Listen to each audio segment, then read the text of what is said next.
It started about a week before, reports coming out of some kind of fungal infection taking over people's bodies, and, over time, driving them to extreme aggression, attacking anything that moved. This infection was being passed on through the infected breaking the skin of their victims. The first reports came from small villages in the mountains, of single infected emerging from the tree lines to wreak havoc on small communities. But within only a day or two, the incidents had begun to spread to cities, and once it was in the cities, it spread like wildfire. After another few days, most of the world was in a state of emergency. Bloodhaven, the city nearest Annette and Skellig's farm, had been one of the furthest from the epicentre however, so they had been hopeful that the army would have had time to establish a defensive position and keep the infected out. As Annette wandered the streets however, it became abundantly clear that that was not the case.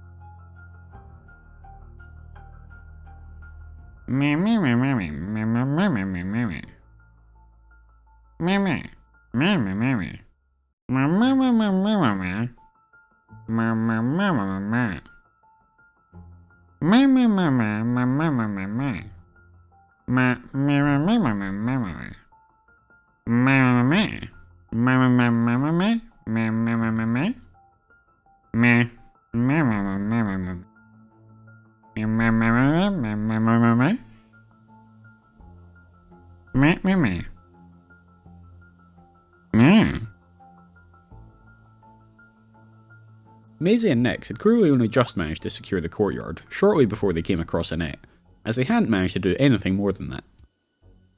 With the area secure, Annette volunteered to explore the garages at the centre of the courtyard. She was remarkably unsurprised to see that all they contained was some broken down old cars. With just a thin metal fence separating them from the rest of the world, their situation didn't feel very secure, but the least they could do was lock the gate. Maisie and Nix had managed to scavenge up a handful of meals on their way here, but with 3 grown adults to feed, the food wouldn't last that long. Thankfully, spending years on the farm, Annette had quite the expertise to help them cultivate some crops out here in the courtyard. The soil was pretty bad quality however, so the more space they could open up to plant upon, the better. To that end, Nix began putting her construction skills to the test, by dismantling the garages in the courtyard, freeing up space for them to farm on whilst also giving them some bricks to build with, and some steel scrap from the vehicles. Annette began planning out some small fields. She decided on planting a variety of crops in order to best achieve their goals. Some rice to grow quickly so that they wouldn't run out of food, and some wheat which would take longer to grow but would yield a lot of food that would last a long time, even without the ability to refrigerate it. Although summer had just begun, winter was never far enough away, so it would be vital for them to store some longer lasting food for the winter months, or risk having to venture out into the city to scavenge. In the interests of giving them some shelter from the elements, Maisie tore down a section of wall leading into one of the rooms enclosing the courtyard. She'd already briefly scouted this room from the outside, so was confident that it was empty, and would be a good place for them to start setting themselves up. Despite the concerning noises coming from outside, the room was indeed empty, so the group began laying out areas to sleep in, a place to store their meagre collection of goods, and Annette found a dark corner in which to hide her children's eggs. Keeping them in the backpack while she was doing manual labour seemed like it was asking for trouble, so they could remain in the building for now. As well as the berry bushes in the courtyard, the large fungal growths would also need to be cleared out, but they would hopefully provide a mixture of edible and wood-like materials, giving them some extra food and something they could use to start a fire in order to cook said food on.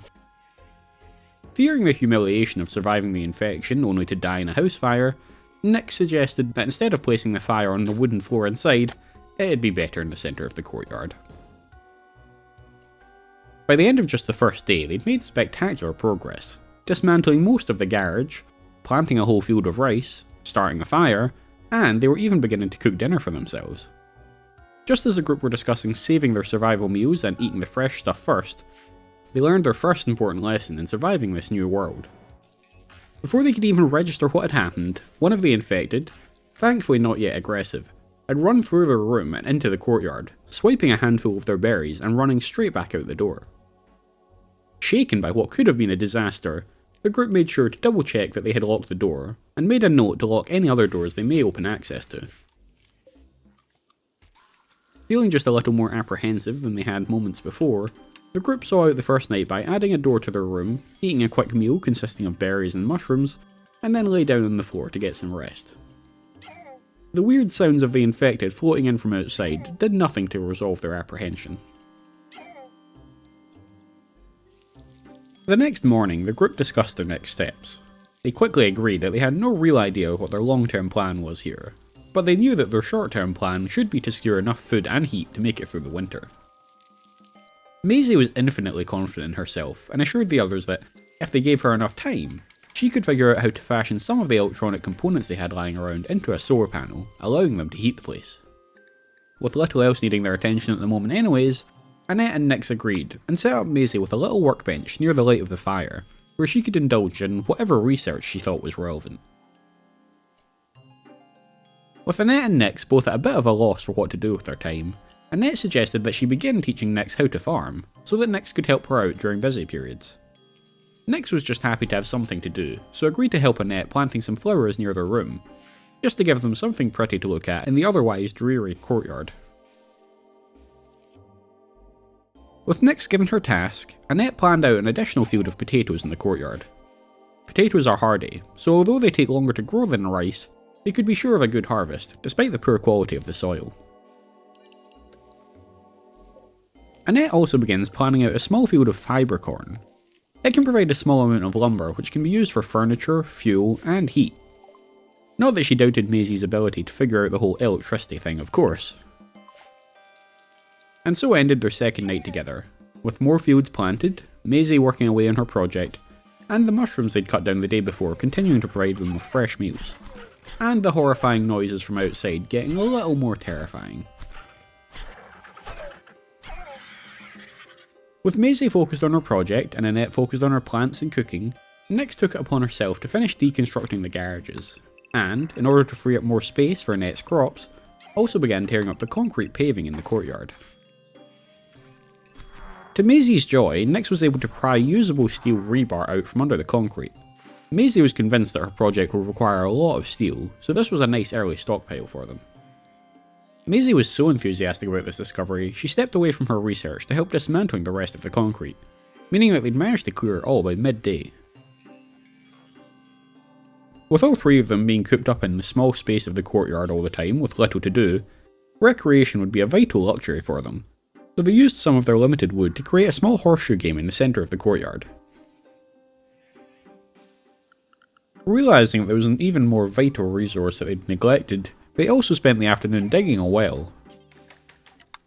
Unfortunately, it seemed as though the city's water supply had been shut down after the infection began to take hold, so they would be stuck using groundwater for the time being. With the section of the building complex that they currently had access to well and truly secured, Nix decided it was time to start opening up some of the other rooms, if only to see if there was anything of use in them. The first room had only a damaged old steel bed, which some would say is still an improvement on sleeping on the floor, but those people would be wrong. A sentiment that Nix agreed with, as she quickly dismantled it in favour of gathering the steel rather than trying to sleep on it. One thing the room did have though was wooden floors.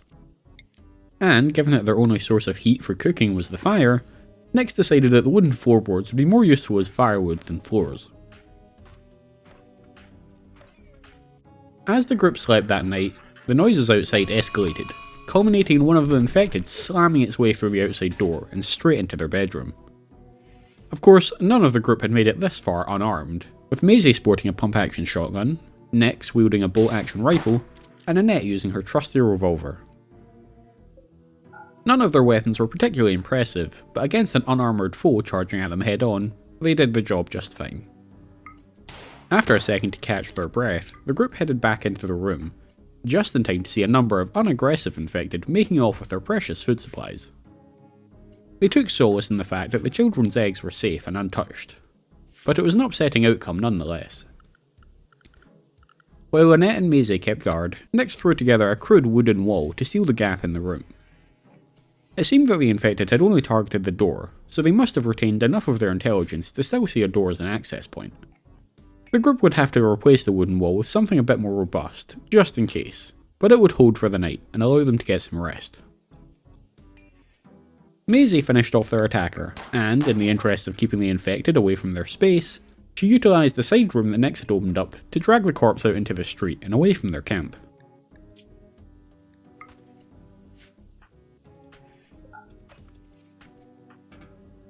Of course, opening access to that new room had also opened access to another door to the outside. As such, Nyx quickly made plans to repurpose some of the slate bricks from the garage to seal up the door. The next morning, following a night of very little sleep, Nyx decided to continue exploring the complex, although this time she asked Annette to be on lookout while she knocked down the wall to the next room. The events of the night before had clearly shaken her confidence. Thankfully, the room held no threat, but unfortunately it also held no treasure, just more wooden floorboards to be burnt. Still traumatised from the events of the previous night, Nyx immediately plans to brick up the new door. To add insult to injury, however, as Nyx is bricking up the new door, a couple of infected decided to rip down the steel gate at the front of the courtyard.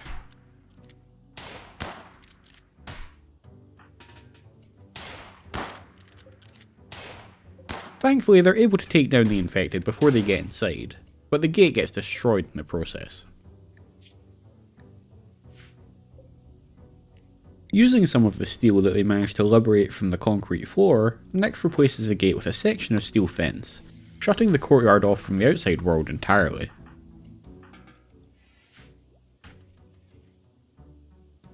With the courtyard locked in, at least for the time being, expanding was more important, so Nyx soon broke into one of the other rooms on the outskirts of the complex. Unfortunately, she forgot to lock the new door that they had just opened access to, and it was only moments before one of the infected figured out how to open it and enter the courtyard. Thankfully, the courtyard was a small enough area that everyone was close enough to immediately see the intruder and bring them down before they could get close enough to risk the group. Although they managed to bring it down, putting down the infected properly requires actually destroying their brain. Otherwise, the fungus can just replace the damaged parts of the system over time, and they can get up and keep going. With this in mind, the group spend a little longer firing rounds into the infected, whilst it's on the ground. With the infected fully dead, Maisie carried the body outside the courtyard to avoid anyone getting sick from the spores that the body would release upon death, while Nyx began breaking up the door to ensure it wouldn't happen again. With the slow growth rate of the crops, along with the impending birth of the 3 kids, the group were getting a little concerned about the food situation. To that end, Annette expanded the field of rice to try and generate some additional stockpiled food for them. The next morning, trying to ignore the glimpses of carnage through the steel fence, Maisie continued with her research, while Annette got to work in the fields, and Nyx continued to explore the buildings surrounding the courtyard. With the food supplies that they'd gained from clearing the mushrooms in the courtyard beginning to run out, the crops still a little while off maturity, and only 4 survival meals left, the group had to accept that they would need to leave the courtyard to go and scavenge more food. To this end, they opened up another room with a door to the outside. Moving as a single unit, they emerged out into the street, ready for trouble.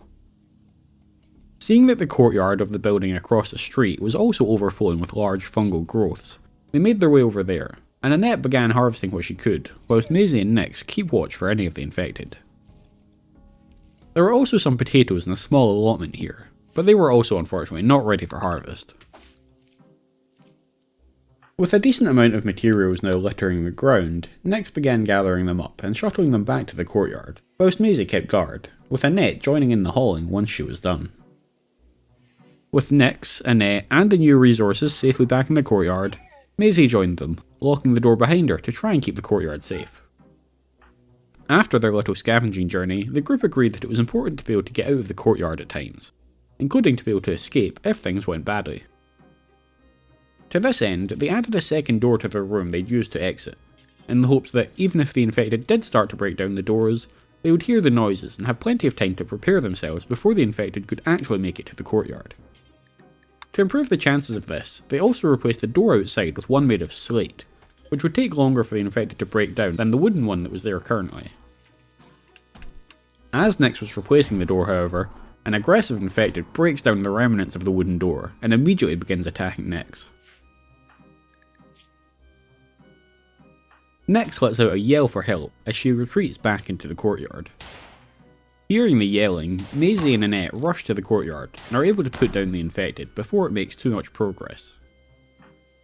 To the group's immense relief, Nyx only suffered a bruise, with the infected being unable to break the skin, so there was theoretically no risk of infection. Although Annette and Maisie may be sleeping with one eye open for the next few nights, just in case. While Nyx got to work rebuilding the outer door, Maisie dragged the infected out into the street to dump it once more. Living on the farm, Annette had seen her fair share of injuries and offered to help patch up Nyx, although she mostly offered to help so that she could confirm to her own satisfaction that there was no chance of infection.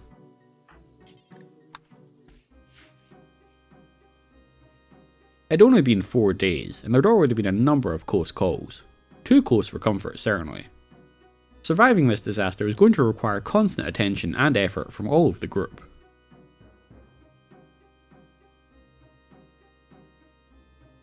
Happy to find that Nyx hadn't turned during the night, the group began the next day with a little more apprehension in their hearts, but also the firm understanding that they needed to be more active about their survival.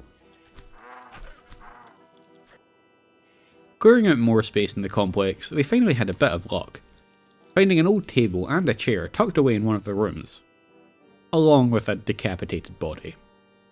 The table and chair would need a little care and attention to bring them back, but there was nothing that could be done for the body. They moved the chair and table into one of the larger rooms, deciding that it could act as their dining hall. As Nyx tried to grab the chair, however, yet another infected burst through the door from the newly opened room. Thankfully, the group were hyper-vigilant after the previous day, and Annette and Maisie came running after they heard the sounds of the infected, allowing them to dispatch it while Nyx hid in the room. Annette kept watch whilst Maisie dragged the infected outside. Then they both stood guard while Nyx bricked over yet another door. With that excitement done, they decided not to open any other rooms today, instead focusing on using some of the wood they'd obtained to place doors in some of their rooms. Although the old steel beds they'd found were unlikely to improve their sleep quality, being in their own bedrooms might, so they were sure to add doors to some of the rooms with beds in them to allow each of the group to select their own space. It felt as though the day had gone quite fast for the group, but with all the excitement of yet another close call, they were all quite ready for the day to end as the sun went down. At least they got to end this day in their own bedrooms. The next day, Nyx's resolve had solidified once more, and she began exploring other rooms of the complex, uncovering a second chair and a plant pot, both of which were relocated to the dining room. Also learning from her previous explorations, she wasted no time in breaking up both of the doors to the outside that she had just uncovered. With the success of that opening, however, Nyx was determined to keep opening up the other rooms.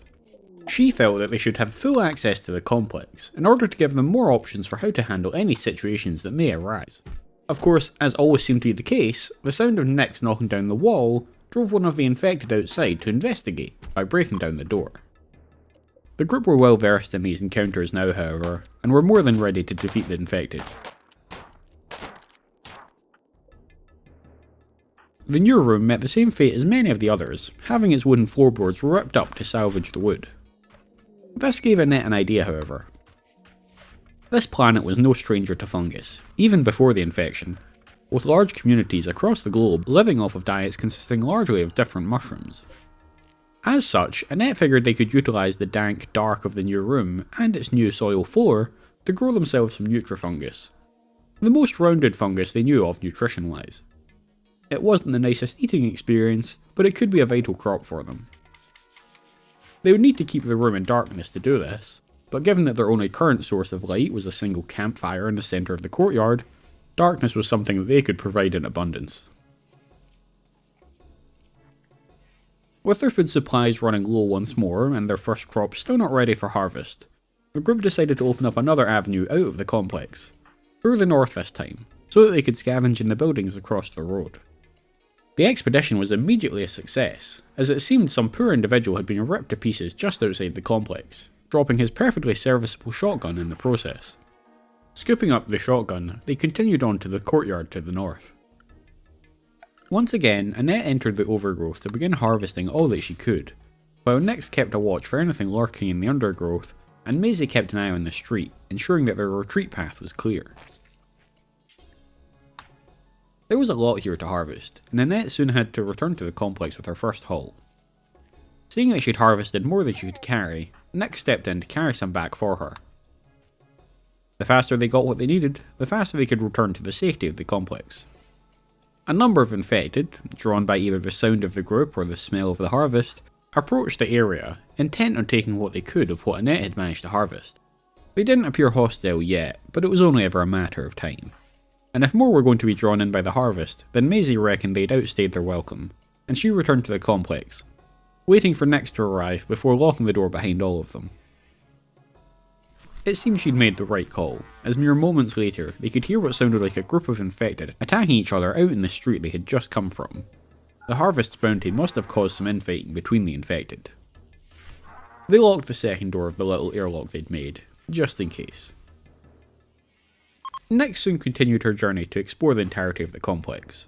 This exploration was blessedly danger-free, and they soon had the room stripped and bricked up.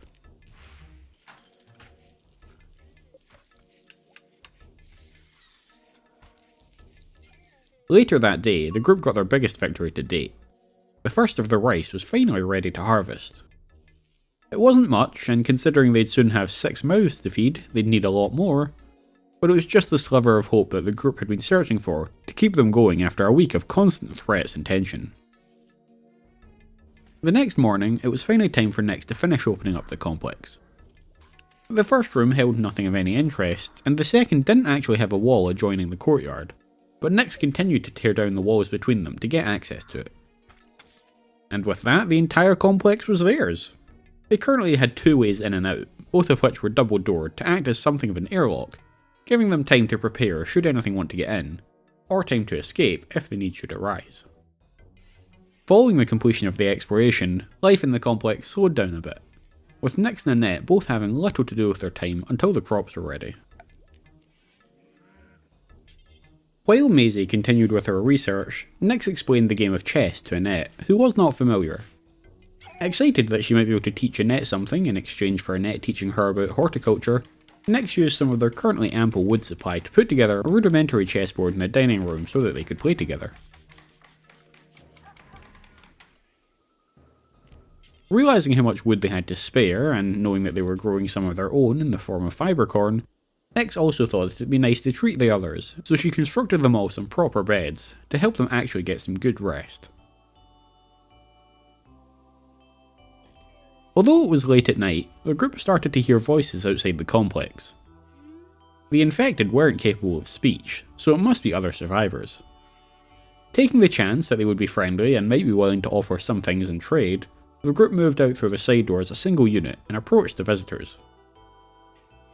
The street outside was quite the scene of carnage, although whether that was a result of the visitors fending off attackers, or the infected fending off each other, was a mystery. The group didn't have much to trade, but they were able to barter for a few additional electrical components. They had a few in storage, but they would likely be difficult to come by in the future, so stockpiling as many as they could made sense. With the large number of visitors milling around, the group also thought that it'd be a perfect time to scavenge some more resources from the nearby area, utilising the visitors as both an early warning system and their own personal guards. After all, if any aggressive infected came near them, the visitors would have no choice but to take them down. Annette was barely able to harvest anything, however, before the leader of the visitors wandered into the area looking for a fight and began firing off his gun at a nearby infected. Given how sensitive the infected seemed to be towards sound, Annette and Maisie cut their losses and headed back to the safety of the complex.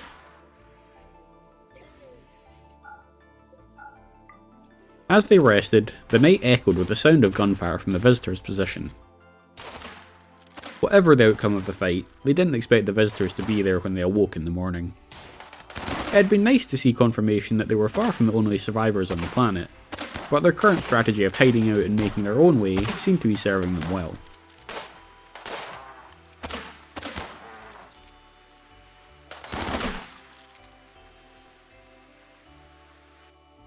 Morbid though it may be, if the visitors had fallen to the infected in the night, there might be some worthwhile resources left behind, so Nix and Annette ventured out the next day to investigate. They were greeted by the sight of infected dragging away the corpses of the visitors and their animals, retreating into the dark crevices of nearby buildings with their plunder. With a shudder, the group scooped up what few weapons had been left behind and beat a hasty retreat, trying to put the fate of the visitors out of their mind. Later that day, Nix ventured back out, this time accompanied by Maisie, as they had spotted damaged sections of a spacecraft that had landed nearby, and Nix was confident she could extract some usable steel and electrical components from it.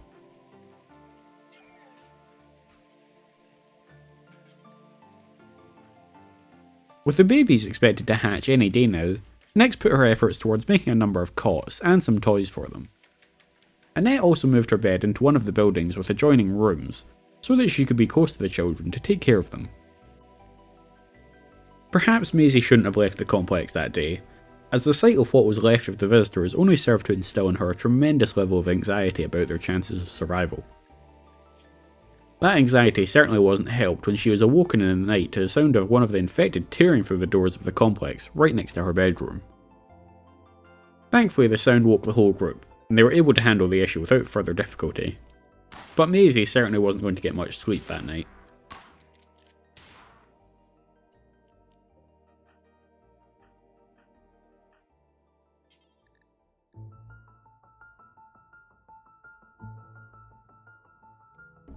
Just as Maisie had finally managed to get to sleep following the attack during the night, the group were surprised to hear a voice echoing through the streets.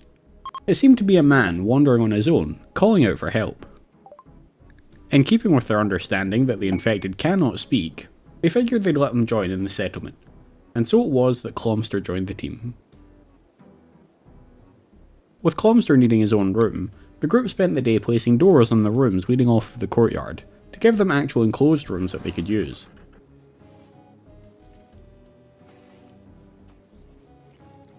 The group began to take stock of their situation.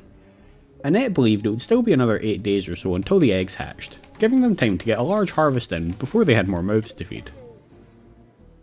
Just as Annette was relaying this information to Nix, Maisie yelled in excitement from her bench as she finally cracked the process of generating solar power.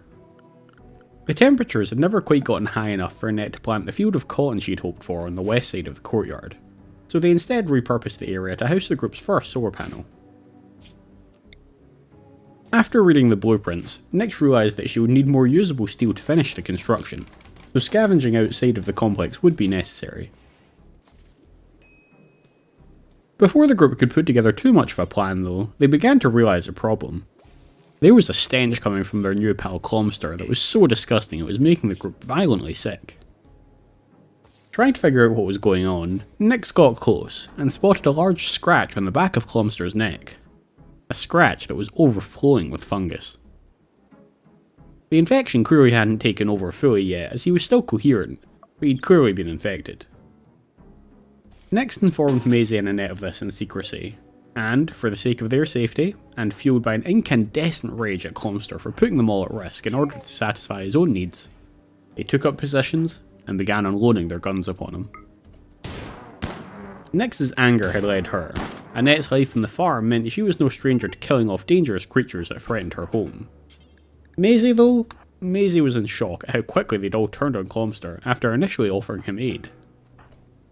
Next took her turn to drag Clomster outside of the complex, letting Maisie retreat to the depths of the complex to deal with her feelings in the matter.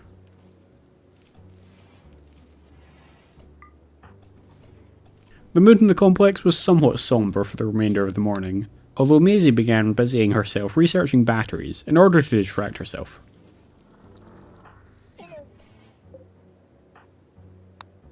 By the time the afternoon had rolled around, Nyx managed to convince the group that they needed to venture out to scavenge more steel in order to make their dreams of solar power a reality. With Annette and Maisie on overwatch, Nyx scurried around the streets outside, ripping apart old streetlights to salvage small amounts of usable steel from each one. Before long, she'd cleared the nearby area, and Maisie and Nyx dragged their haul back to the complex, while Annette brought up the rear, keeping a watchful eye for any movement.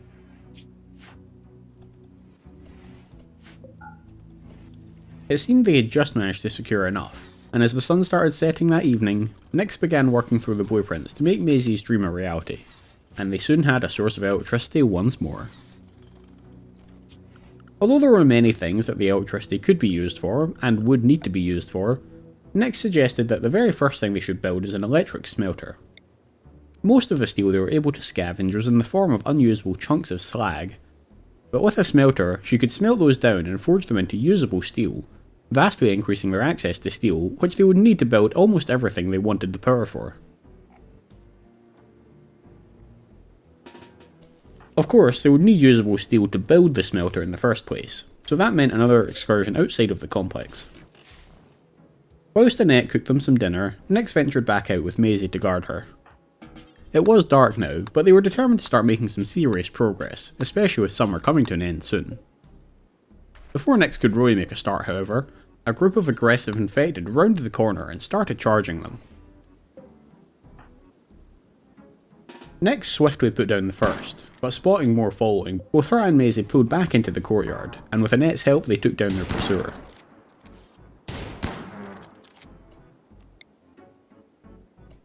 Feeling less secure, the group ventured back out, this time with Annette joining them for extra backup.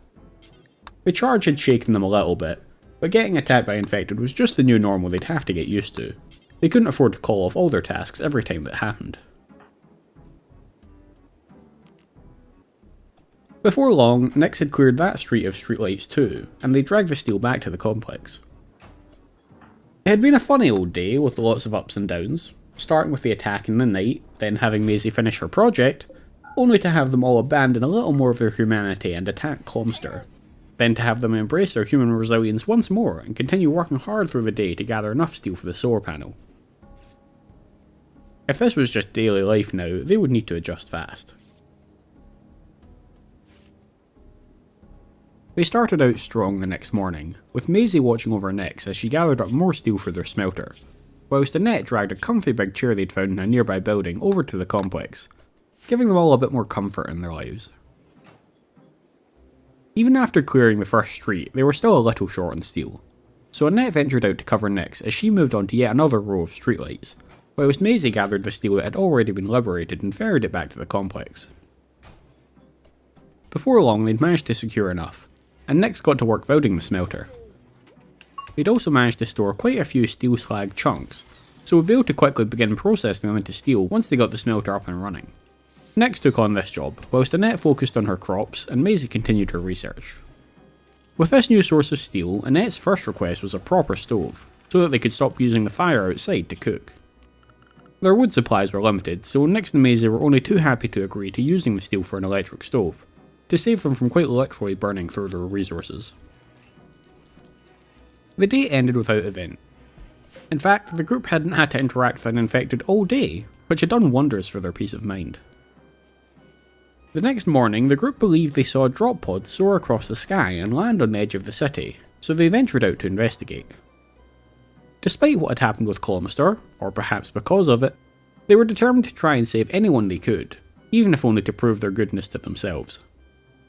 They had no exact location, but they headed in the direction they thought the pod had landed.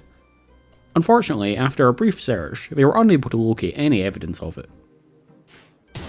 With them having to shoot an aggressive infected nearby, they couldn't hang around for long to search either, in case the sound of the gunfire had drawn more in, so they soon had to return to the complex empty-handed. It seems they'd been right to be concerned though, as shortly after returning to the complex, some infected began attacking the door to gain entry. Thankfully, their double door airlock system had given the group plenty of time to get in position before the infected could get close.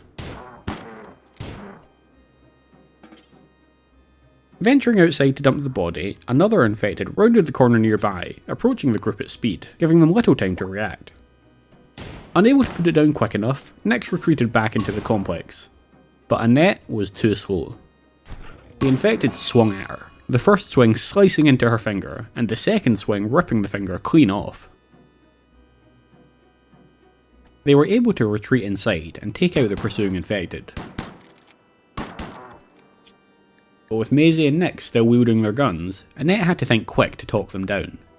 She was all too aware of what they'd all done to Clomster. Nyx had fire in her eyes, but Annette knew that Maisie was sick of the death, so appealed to her instead. She explained that, since her whole finger had been ripped off, there clearly hadn't been enough time for the infection to spread from the initial cut. Nyx was still hesitant, but Maisie wouldn't stand for them killing or exiling Annette without further evidence. They all agreed that they would keep the wound under close observation, and if there was any evidence of Annette beginning to turn, she would be exiled immediately. For the time being, they cleared the new corpse from the courtyard and began rebuilding the doors, but the mood was decidedly tense within the group. Sick of having to wait for the infected to make it into the courtyard and within striking distance of them before they could be dealt with, Nyx tore down one of the walls in the airlock and replaced the section of wall next to the door with an embrasure, allowing them to both see and fire into the airlock from the safety of the courtyard. Deciding that this was actually a fantastic idea, Nyx also planned to replace some of the walls of the north airlock with embrasures too. Everyone busied themselves with their tasks back at the complex. For the time being, they would only have power during the daylight hours, but Maisie was sure she could figure out battery technology to allow them to store excess during the day and allow them to keep some lights on at night.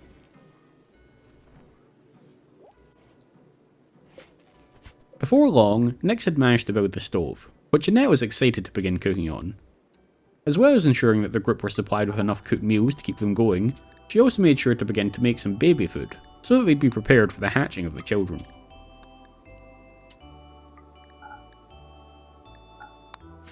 Deciding that they could do with a little more space to grow crops, the group began dismantling one of the unused rooms, removing the roof, pulling down the walls, and tearing up the floorboards. They also decided to use some of those bricks to brick up the section of steel fence. It only really served to allow the infected to see that they were in there and rile them up. Better to close off the infected's view of the survivors entirely. Maisie and Nyx were extremely happy to wake the next morning and find that Annette hadn't changed in the night. There was no horrid smell and her wound didn't seem infected at all. Of course, they weren't quite as relieved as Annette was herself. It seemed that she'd gotten incredibly lucky. That single slip up could have and probably should have cost her her life. Instead, she'd managed to get away with only losing a finger. The next day was a blessedly uneventful one, with Nyx using the time to clean up around the complex and repair some of the damaged old furniture they'd found, whilst Annette kept an eye on her crops and Maisie busied herself with her research. With the poor soil quality and the very limited growing window in this section of the world, it was already becoming too late in the year to grow rice. Concerned at how little they'd managed to stockpile, Annette suggested turning more of the rooms around the complex into mushroom grow rooms, which could be tended all year round.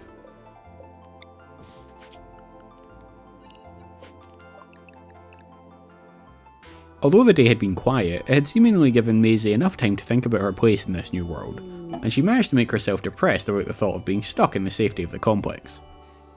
Unfortunately, this was just their reality now, and there wasn't much any of them could do about her budding wanderlust.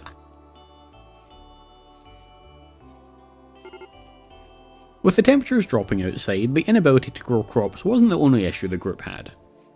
As a cold-blooded creature, Annette would enter hypothermic slowdown if she was unable to keep her body heat high enough from external sources. As well as this, Maisie's research speed would suffer significantly if she kept her research bench out in the courtyard. With their resources limited, it made sense for them to try and heat a single room instead of all of the rooms, so the group managed to find a space to squeeze Maisie's bench into the dining hall, deciding that it would serve as their warm room for the time being. The advantage of this was that they could invest in a small light for the room, so that they could all see better whilst in there, without using too much of their steel, as the solar panel was close enough that they could just wire the light directly into it.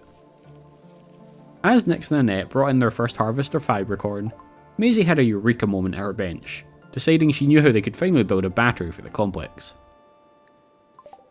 The project had made her realise the importance of being able to machine parts to produce complex equipment, so before she forgot, she quickly jotted down a few notes on machining, intending to get started on that research next.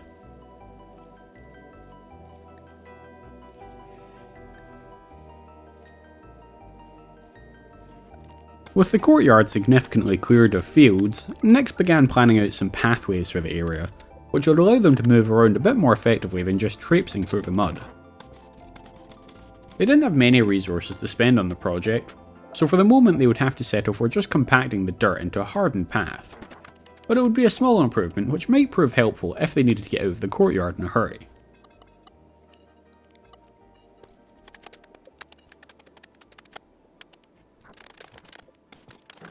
As night descends, the sound of gunfire from just beyond their walls alerts the group to the presence of more travellers. Eager to see other humans, or perhaps take the equipment from their corpses, the group get together and venture out into the street. It looks as though the travellers are holding their own and have managed to down a number of aggressive infected nearby, but it clearly hasn't been without cost, as a few of their own number have also been downed. The group managed to recover some weapons from one of the fallen travellers, and even managed to trade with the group, securing a few pieces of medicine in exchange for an old map they'd found laying around, which the travellers thought would be useful to them. Their business concluded, the group retreated back to the complex, to leave the travellers to whatever fate held in store for them. With their smelting operation having been successful, and confident that they could get more steel slag chunks whenever needed, Nyx began planning out a bit of wiring around the complex. They would need to wire in a battery to store all of the power, plus eventually they may want to run power to the whole complex, so it was a relatively good investment to start wiring the place up. As the temperatures dropped further in the night, Annette decided that she would have to harvest the potatoes a little bit early, just to avoid them getting destroyed by the frost. And outside, the travellers' guns continued to fire, for just a little bit longer. The next morning, Nyx decided on using some of their electrical components to produce a heater in the main room. They had a decent stockpile of the components, but given how difficult they would be to come by in this hellscape, it was important that they not use them wastefully. However, given Annette's weakness to the cold weather, which her children would share once they hatched, the group agreed it would be fine to spend one extra component to heat the room that Annette would share with the kids. Annette spent the day harvesting the potato field. Despite harvesting early, they were quite close to ready, and as such had produced a decent harvest. Given that they would not be able to plant the field again until next summer, they used some of the space to add new paths, to make the courtyard even better connected. Following Nyx's idea to add the embrasures to the airlocks, which she thought was quite genius, she decided to also add embrasures to the outer section of the airlocks. This would allow the group to see out into the street, at least partially, reducing the chance that they would be immediately ambushed by infected upon opening the door the next time they had to go out and scavenge.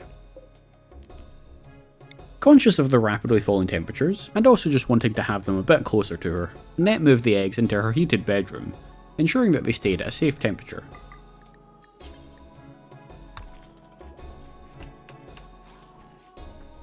Later that evening, the embrasures got their first real test.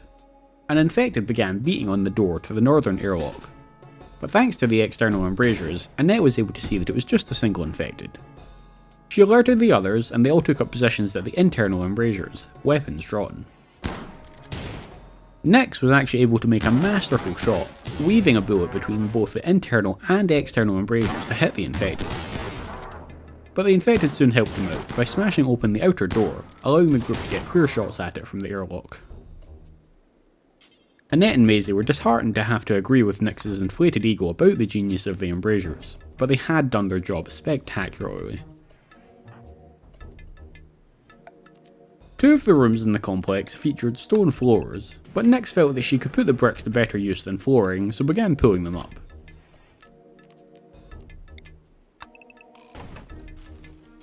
things were going relatively well within the complex. They felt somewhat well defended, had a decent little pile of food, working heat and electricity, and perhaps most importantly, the group were getting on well with each other, which was invaluable for keeping morale up. Deciding that they may need to repurpose the current pooping room into yet another mushroom growing room in order to keep their food stockpile high, Nyx planned out a tiny outhouse in the courtyard to put the pooper in. As they were planning out the new mushroom room, a new issue presented itself. It was now too cold for even the mushrooms to grow. This was especially annoying as the first batch was very close to being finished. It looked like the mushroom grow rooms would also require a heat source in order to keep them producing for any helpful period of the year. In order to minimise the amount of electrical components they would use up, Nyx planned to break down the walls between two of the rooms. This would also have the added benefit of giving them more space to plant the mushrooms. Although it would be a large room, one heater should still be sufficient to keep it at temperature, as they wouldn't often need to enter the room, so there was little chance of the heat escaping through the door as they enter and exit. Although they still had components, they were running short on steel, leaving them unable to finish the wiring and the heaters.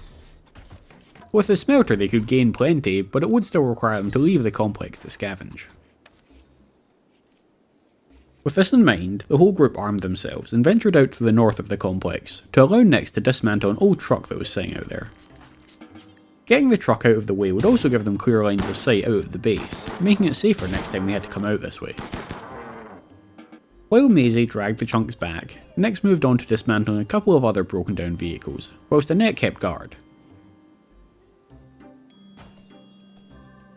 With Maisie and Annette switching off between hauling and guarding, they soon dismantled all of the vehicles. After previously clearing out the building on the south side of the courtyard to allow them to plant more, Nyx found herself planning out how to rebuild the structure, even bigger than before, in order to become another mushroom growing room, now that the climate outside had made the possibility of a new field redundant. After a brief night's rest, she immediately got to work, tearing down old walls, building new ones, and raising a roof. With the steel chunks melted down, she also managed to get the wiring and heaters constructed, restarting the growth in the other two mushroom grow rooms.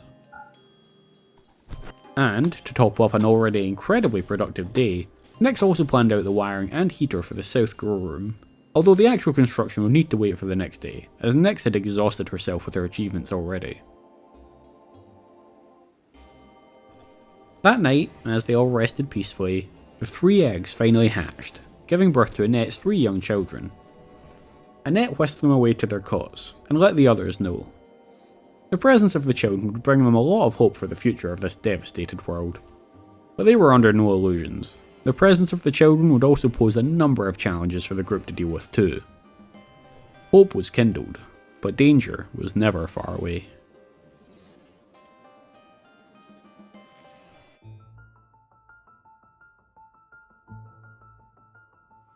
As the day begins, Nyx helps Annette feed the kids, whilst Maisie continues with her research.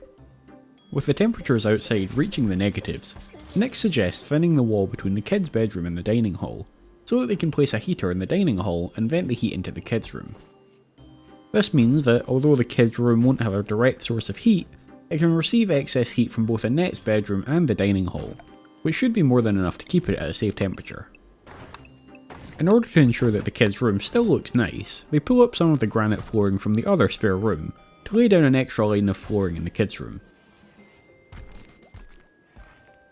With the wiring on the south of the complex and the heater in the third mushroom grow room still needing more steel, the group head out into the streets to scavenge more up. They begin by having Nyx take apart the cars in the street to the east of the complex. As well as providing steel slag chunks for them to smelt down, getting rid of these vehicles will also clear up the sightlines around the complex a little, making it easier for the group to see if there are any dangers out in the street before they leave the complex. The dismantling of the vehicles takes most of the day, with Annette and Maisie watching over Nyx as she works. By the end they have a nice haul of steel chunks to smelt down though, so the trip's a big success.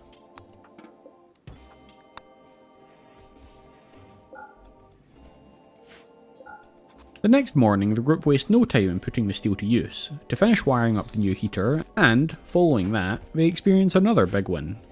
The first harvest of mushrooms is ready to go, and Annette and Nyx get to work gathering it all up. With the mushrooms harvested and winter approaching, the group decide that having a freezer would be very helpful. The last thing they need is for their small food stockpile going bad in the middle of winter, when they wouldn't be able to replace it.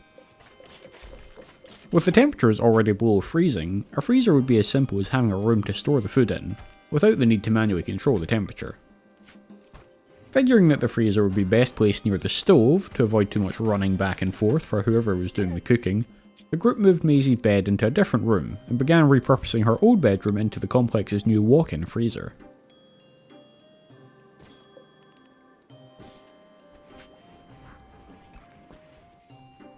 The next morning, just as the group are waking up and removing the sand from their eyes, there's an explosion overhead which shakes the very foundations of the complex. This explosion is followed by a low, loud whistling sound, and, turning their eyes to the sky, the group see a spacecraft with visible damage soar over them, its trajectory making it clear that it's on a fast track for a collision with the ground. The group get together to discuss the events of the morning. Nyx is familiar with spacecraft, having spent some time on one growing up. She was confident that, although damaged, the ship would likely be mostly intact after the crash. They were designed in such a way that, if they crashed into the ground, it was usually as soft as possible, to prevent damage to cities or environments. Nyx was certain that, if they could make their way to the crash site, they could get the ship up and running again, or at the very least find a transport shuttle aboard it that they could use to get off of this ravaged planet. Maisie was much more hesitant. She knew their position was perilous, but the last few days had shown that they could survive here, and she felt as though they had a better chance of making a new life here than they would venturing out into the world with the hopes of finding the crash site. The trajectory of the ship had suggested that it would crash a long distance away, and Maisie wasn't sure she wanted to leave the relative safety of the complex for such a low chance of escape. They both looked to Annette to be the deciding vote. But with 3 newborn kids and winter on the horizon, Annette had more pressing concerns. She suggested that, regardless of whether they wanted to go and find the ship or not, they were currently in no position to do so. Such a journey would require a lot of food, additional protection, and some form of transport. They would stand no chance if they tried to walk across the entire planet.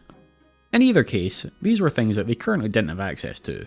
So, for the moment, instead of making any decision on the plan to find the ship, Annette suggested that they focus on making it through the winter and improving their options by continuing to advance their research and food supplies.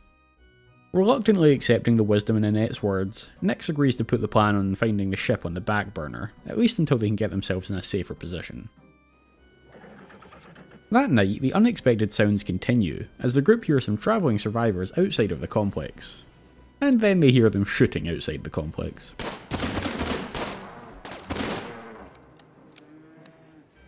Eager to see if they can source any more electrical components, given that they are very short on them, Nyx ventures out to see if they're willing to trade, before the infected can rip them to pieces.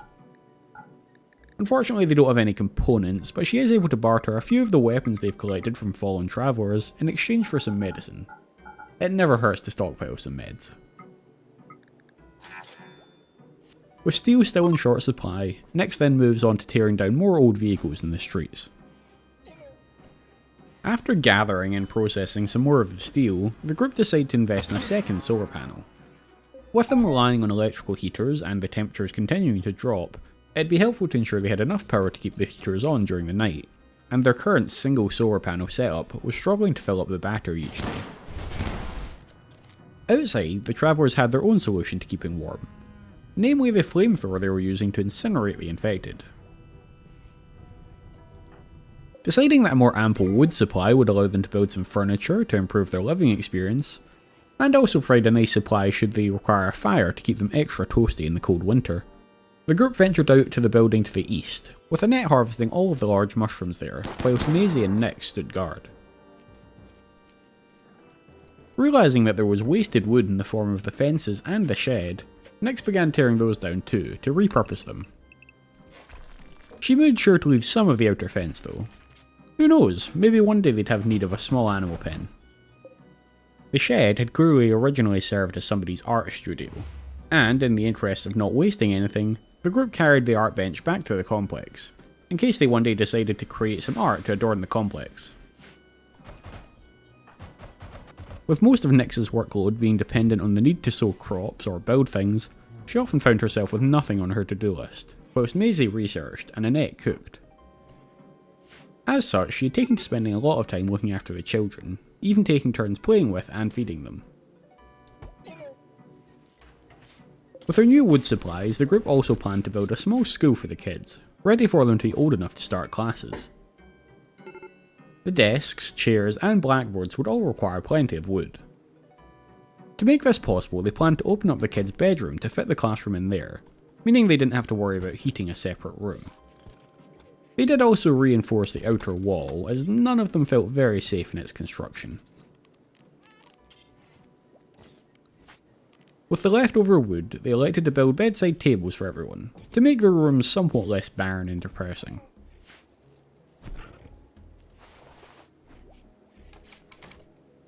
With the temperatures outside now reaching a frigid -20, frostbite was starting to become an issue, and with it came infection risks. Annette was soon struck down by such an infection and a bit of tissue in her finger which had been damaged by frostbite. Nyx did her best to tend Annette's infection, but she was definitely not medically skilled. Even with a couple of days of bed rest, the infection was winning out over Annette's immune system, compromised as it was by the cold. Even with the heater, her bedroom was struggling to keep a heat, sitting at around 7 degrees. With it becoming clear that Annette couldn't beat the infection, Nyx and Annette took a drastic decision to amputate the infected finger before the infection could spread. Surprisingly, Nyx managed to make the cut a clean one, and they managed to get Annette back on her feet. But between this and the infected that had ripped off her thumb, Annette's hands were taking a real beating in this apocalypse. With the temperature becoming a major issue, the group would need to make effective use of the few electrical heaters that they had. To this end, Maisie and Nyx decided that they should move into Nyx's room. This would allow them to build a simple vent between this room and the mushroom growing room next door, allowing them to have a source of heat for their bedroom. As well as this, they would need to add a heater to the dining hall, to give them a warm place to spend time together. But with everyone walking in and out of the dining hall all day, plus the amount of traffic in and out of the kids' bedroom, it would end up letting a lot of heat out into the outdoors. To try and minimise this, Nyx suggested building a small airlock between the two rooms, meaning less heat would be lost from the rooms when the doors were opened. With Maisie beginning to suffer from hypothermia due to their heating issues, Annette took a little bit of a drastic step, venturing out into the streets to pull the clothes off of a nearby corpse. The clothes were disgusting and smelled awful, but they were warmer than the ones Maisie had, so she would just need to grin and bear it for the time being. Survival was more important to them than happiness for the moment. With her stinky new clothes, she was significantly more able to handle the massively negative temperatures, which were approaching -30 outside. With the temperatures so incredibly low, the single heater in the mushroom grow room to the north was no longer able to keep the room above freezing, which also meant it definitely couldn't heat Maisie and Nyx's bedroom. Nyx began drawing up plans to make another airlock of sorts, to encompass the north grow room, their bedroom, and the east grow room, to try and maintain a high enough temperature to continue growing in both of the rooms. It would also include the outhouse, giving them a slightly warmer place in which to poop. This airlock would need to be a lot bigger than the one between Annette's room and the dining hall, but should allow for a much more stable environment with much better temperature control. The next couple of days were quite slow, as the group tried to piece together a heating solution to keep them going through the winter. But things soon became worse when, during a mental breakdown, Annette became catatonic.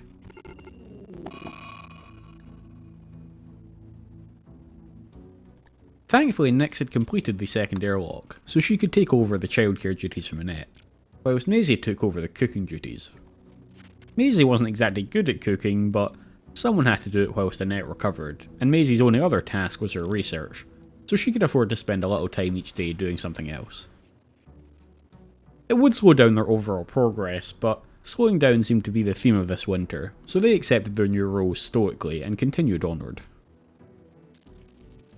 With the temperatures being as bad as they were, the mushrooms still weren't growing, despite the addition of the airlocks. It was with a sigh that Nyx finally accepted that she'd need to use more of their stockpiled components to create more heaters. To this end, Maisie and Nyx ventured out into the street to scavenge more steel for the new heaters.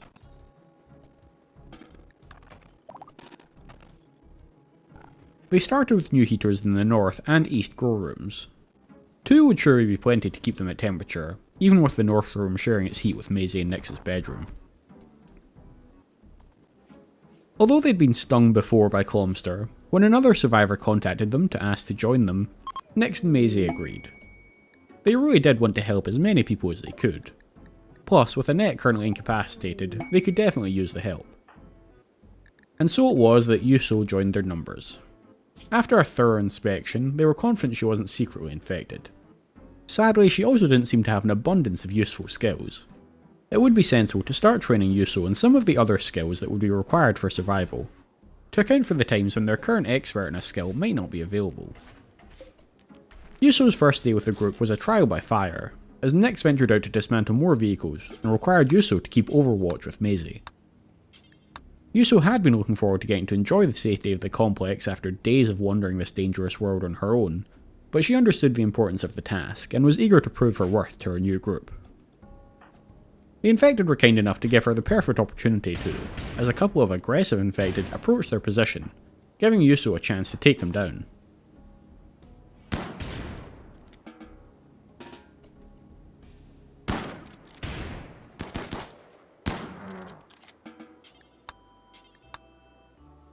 Before long, they all returned with their haul, introducing Yuso to the complex for the first time. In the interest of making sure she had somewhere warm to sleep, Nyx and Maisie decided it'd be best to build another bed in their bedroom. They hadn't planned for it to turn into a makeshift barracks, but the seasonal temperatures had somewhat forced their hand. Thankfully, the mixture of the airlocks and the extra heaters seemed to be doing their job, and the temperatures were evening out a little in the complex. The bustle around Yuso's arrival had stirred Annette from her breakdown, and she came to her senses once again, introducing herself to Yuso with glee, happy to see that they'd managed to find another survivor. Following a night of hearing blistering winds whipping by in the night, the group awoke to find the ground covered in a little smattering of snow. It would have been quite beautiful if it wasn't also serving as a reminder of the danger that the temperatures posed. With both Yuso and Nyx having some spare time, Nyx suggested that they'd venture out to explore the rooms of the nearby buildings, to see if there's anything worth salvaging. Much as with their own building, it was just a collection of broken down old things, but Nyx was able to gather up some steel from the process, so the adventure did yield results.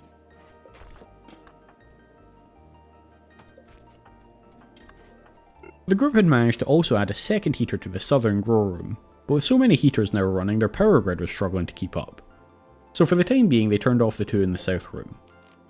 Since it didn't have an airlock, it seemed the most sensible to turn off, as it would be the hardest to keep at temperature for the time being.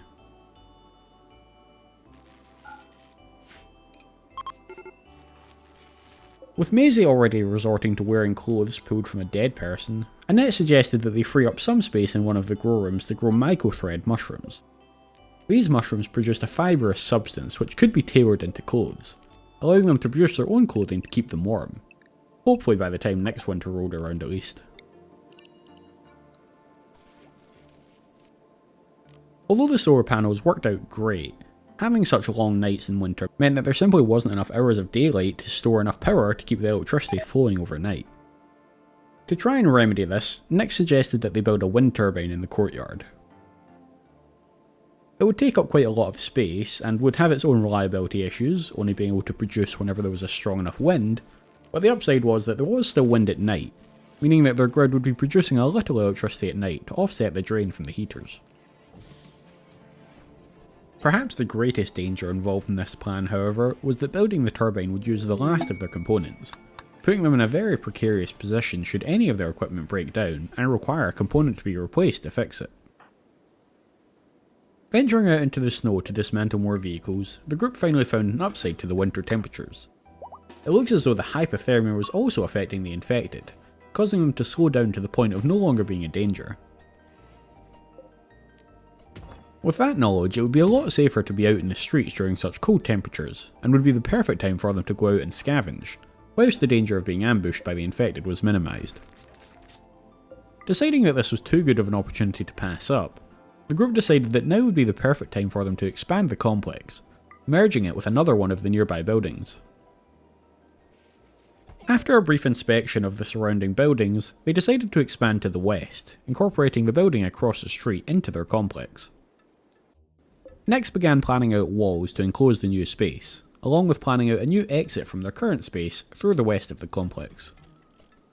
In order to get enough stone bricks together to manage to enclose the newly expanded space, the group started by tearing down the garage and small stone shed in the courtyard of the western building. Most of the group spread out to ensure they'd have advanced warning of any aggressive infected, whilst Nyx got to work tearing down the buildings.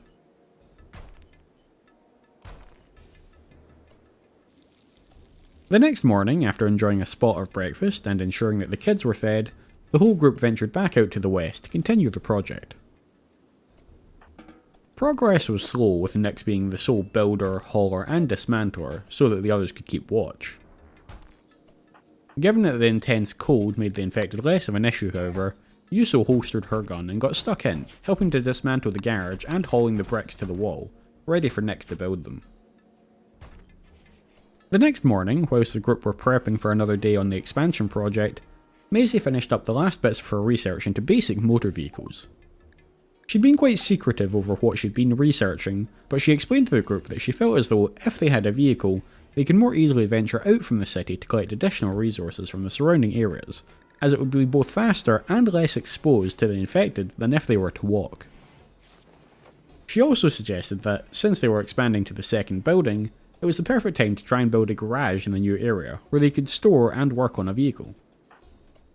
With the relative safety of the project and Annette struggling with the cold, the group decided to let her stay in the complex while they continued the project.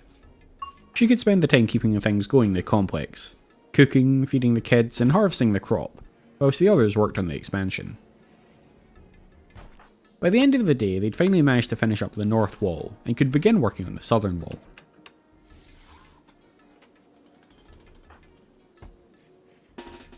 On the fourth day of the project, Yuso and Nyx closed off the small opening to the west, before moving on to finishing out the southern wall.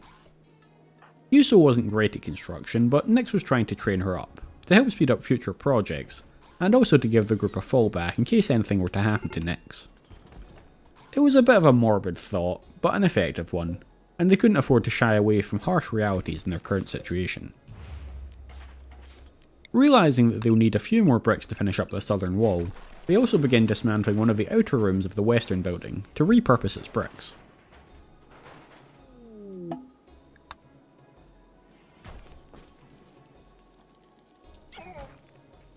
As they were working away the next day, Yuso, who'd clearly been struggling a bit with this new life, found some smoke leaf joints that one of the dead travellers had dropped and decided to go on a bit of a binge. The rest of the group would need to keep a careful watch on her while she was dazed, to make sure she didn't wander off into trouble, but they could finish out the project without her for now. And finish it out they did! By the end of the day, the southern wall was completed, and the new area was completely enclosed. They would still have to take extra time to slowly and methodically clear out all of the rooms of the new building and brick up any doorways, but now they had a much larger area to work with. With the area under their control, however, there was a few other tasks to complete first. There were a lot of vehicles abandoned in the new area, which Nyx needed to dismantle to both claim their steel and also clear up the space for other projects.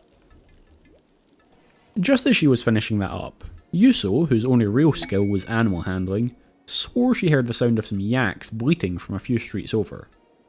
She convinced the others that they could utilise their newfound space as a pen where the yaks could graze, and in return they could get milk from them. Although Yuso mostly just wanted to have some animals around and to save the poor yak from the infected, if they were being honest with themselves, the rest of the group would appreciate the company of the animals too.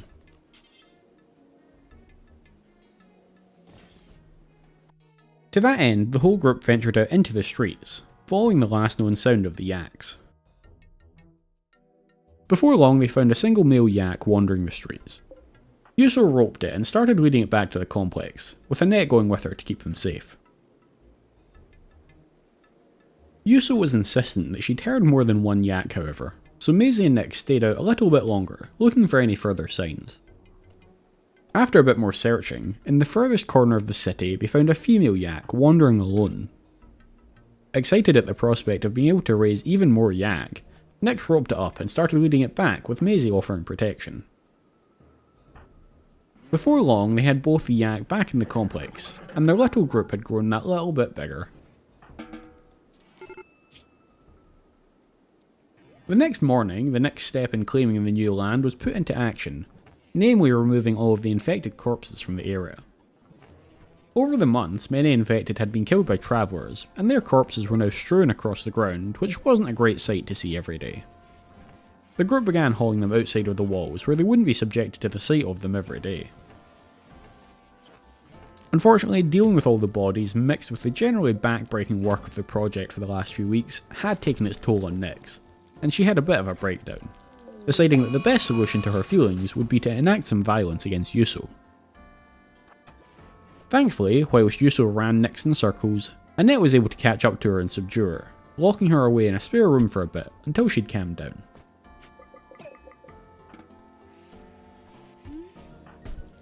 It wasn't long before some infected decided to test the walls of the new expansion, and tore down one of the southern wall's doors. Thankfully, Yuso and Nyx were nearby and able to dispatch the infected, but having the stone bricks in the door destroyed was aggravating, as they were still very much a limited resource for the group. Figuring that they'd probably be replacing the door semi-regularly, Nyx decided to dismantle another section of the new building in order to stockpile some more bricks in preparation for their repairs. Sure enough, the very next day, before she could even begin dismantling that room, some more infected started bashing on the southern wall once again. Yuso was able to put it down before it broke through though, but the constant desire of the infected to ruin her hard work was really starting to get Nyx worked up. The hope was that, in the summer, the exterior courtyard where the yak lived would be able to provide enough nutrition for them by just letting them graze on the grass. Whilst the winter was in full swing however, and the ground was still covered in snow, the group felt it best to give the yak access to their freezer, so that they could help themselves to some of the group's stockpiled mushrooms. Before long, Yuso managed to retrieve their first bucket of yak milk, giving the group a nice little variety to their mostly mushroom diet. Unfortunately, this success was short-lived, as for the third day in a row, the infected tried to burst through the southern wall, this time succeeding in destroying another door. Yuso managed to distract the infected so that it didn't attack the yak, whilst Annette closed in behind it to shoot it down. The infected did take a swing at Yuso, but thankfully it never broke the skin.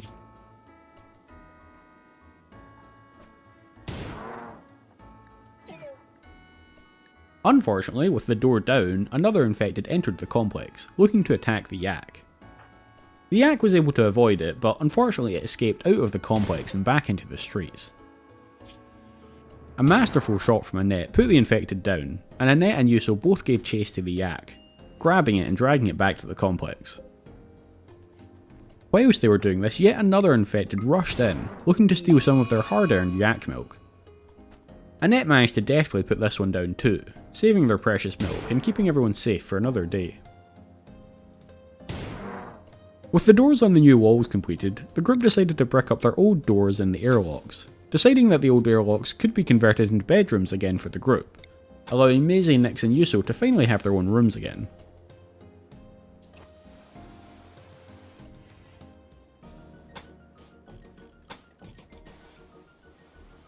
After dealing with a further not one, but two separate attacks on the southern doors, Nyx gave in and replaced the doors with solid walls instead, hoping that that might deter the constant attacks and wasted resources on the southern wall.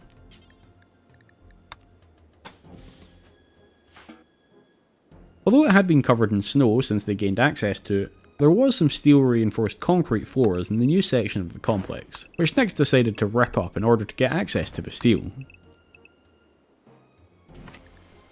With the bigger area they now had to keep an eye on, Maisie began researching how to make CCTV cameras, in the hopes that doing so would help them keep a closer watch on the outer walls, since the infected seemed so intent on attacking them. As if on cue, an infected started attacking the northern gates. Replacing the gates to the south with solid walls did seem to have deterred them from attacking there, but it seemed they'd now somehow found the way to the northern gates, and the group couldn't brick over every door as they needed to be able to leave the complex to scavenge. So for now, they'd have to settle for rebuilding the doors, and maybe trying to think of ways to stop the infected before they could destroy the doors. With the two new bedrooms having previously had their floors ripped out, the group wanted to build some new ones, to make the rooms a little more bearable. There was a crop of trees in the courtyard of one of the buildings to the north, so Nyx, Annette and Yuso ventured out so that Annette could harvest all of the trees and they could put wooden floorboards back in the rooms. The next morning it seemed that winter was finally coming to an end, as Annette was able to begin planting their outside fields once again, meaning that the group could start looking forward to a little more variety in their diets once more, beyond mushrooms and milk. With things finally calming down a little, Nyx began planning out a garage for them to start constructing their vehicle.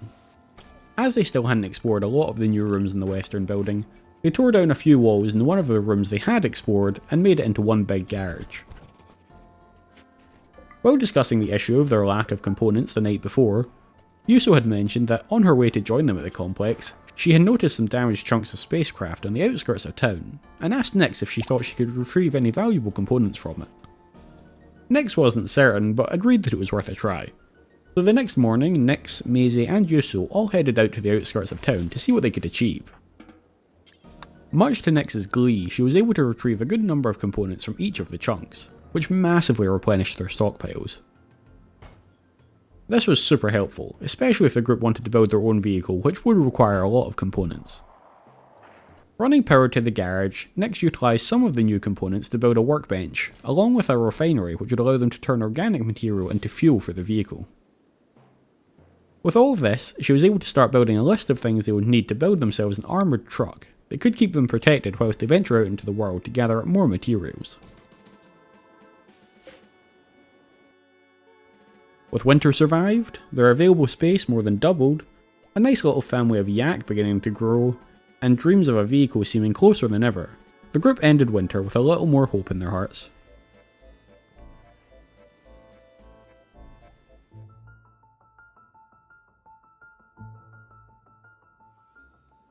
With winter coming to an end, the infected outside of the complex were sure to let the group know that they'd risen from their icy slumber, apparently celebrating the fact by noisily attacking each other just outside the walls. Maisie also celebrated the return of the sun by finishing up her research into microelectronics. It was an interesting topic, but it was just a stepping stone towards her ultimate goal of understanding how to build more complex vehicles to help the group leave the complex to scavenge more easily. In order to continue her research, however, Maisie would need some fancy new toys.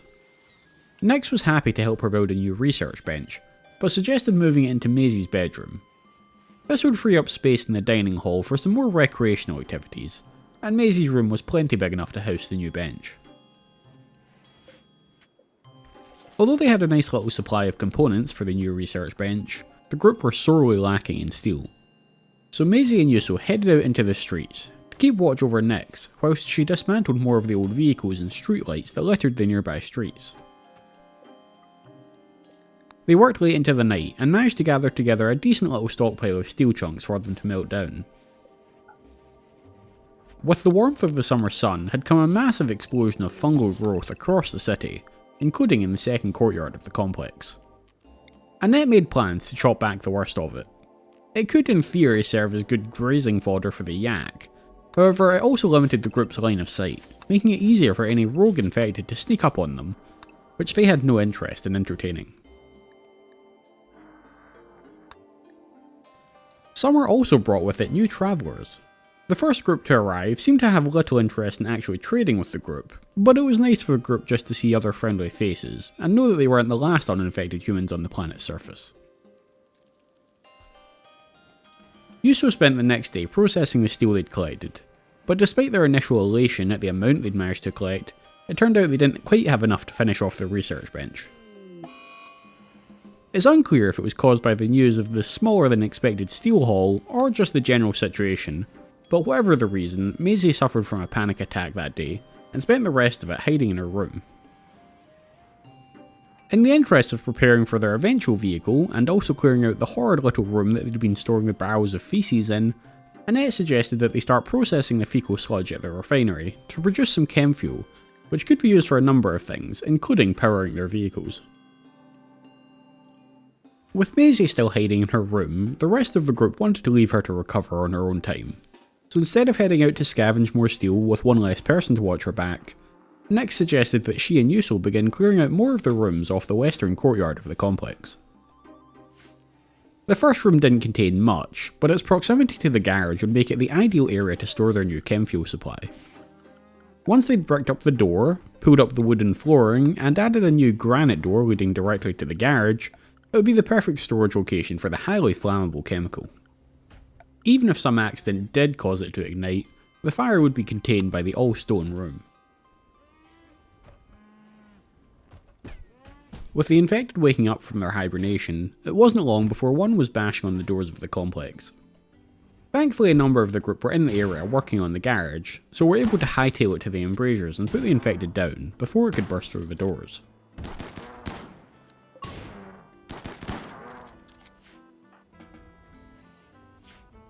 That night, the team began their vehicle production efforts in earnest, with Annette producing some parts on the workbench, whilst Maisie refined some of the fecal sludge into chem fuel. The next morning saw almost the whole crew pitching in to help feed the children in the classroom. It wasn't exactly how Nix and Maisie had pictured their apocalypse looking prior to meeting Annette, but they were quite happy with the way things had turned out. With Maisie back on her feet, the next morning, Nix, Yuso and Maisie all headed back out onto the street to scavenge up more steel. However, things didn't quite go according to plan. Within seconds of leaving the gates of the complex, a number of aggressive infected began swarming towards them. As they focused their attentions on the approaching infected, even the cam infected behind them suddenly turned on them, trying to take a bite out of them. They were able to put down the infected behind them, but whilst they had their backs turned, the other four had closed the distance. Deciding they'd rather handle this with the advantage of their defences, the three of them retreated back into the complex, where they could take shots at the infected through the embrasures as they were being held at bay by the gates. Unfortunately, the gates were still in poor condition after the previous attack, and one of them soon fell, causing the defenders to retreat to a safer distance to fire upon the infected.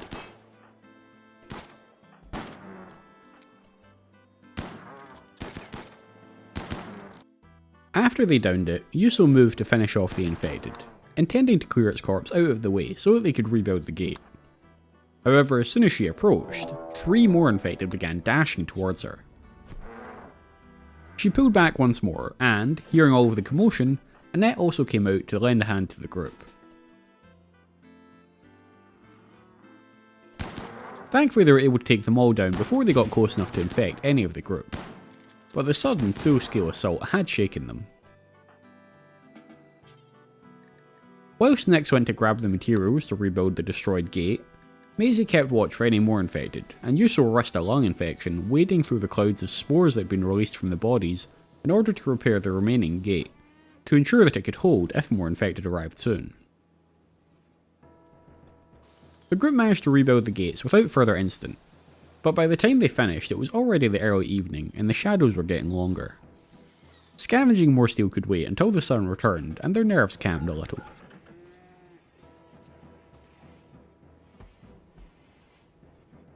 Although the hope is that the natural growth in the western courtyard will be enough to feed the yak during the summer, Annette decides to plant a field of hay grass.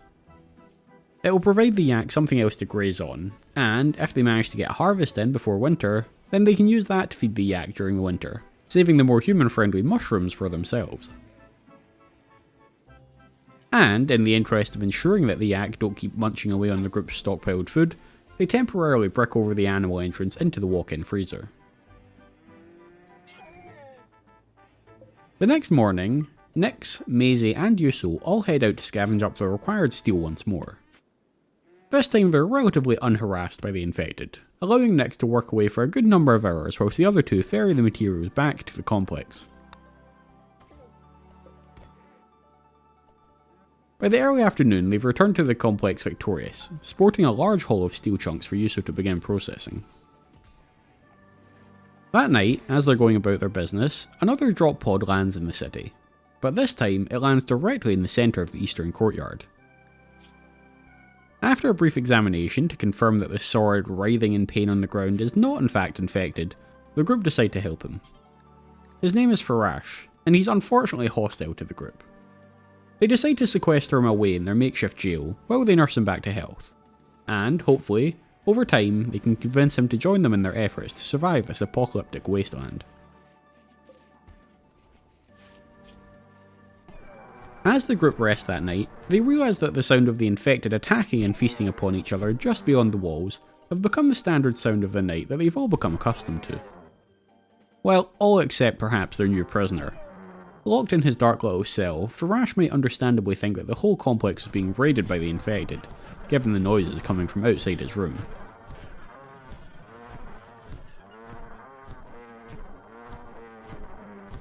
In contrast to Farash's presumed horror, the children were beginning to mature, and, that night, they managed to climb out of their cribs, make their way past their sleeping mother and into the dining hall and help themselves to their first unaided meals. A little 1 AM snack to introduce them to solid foods.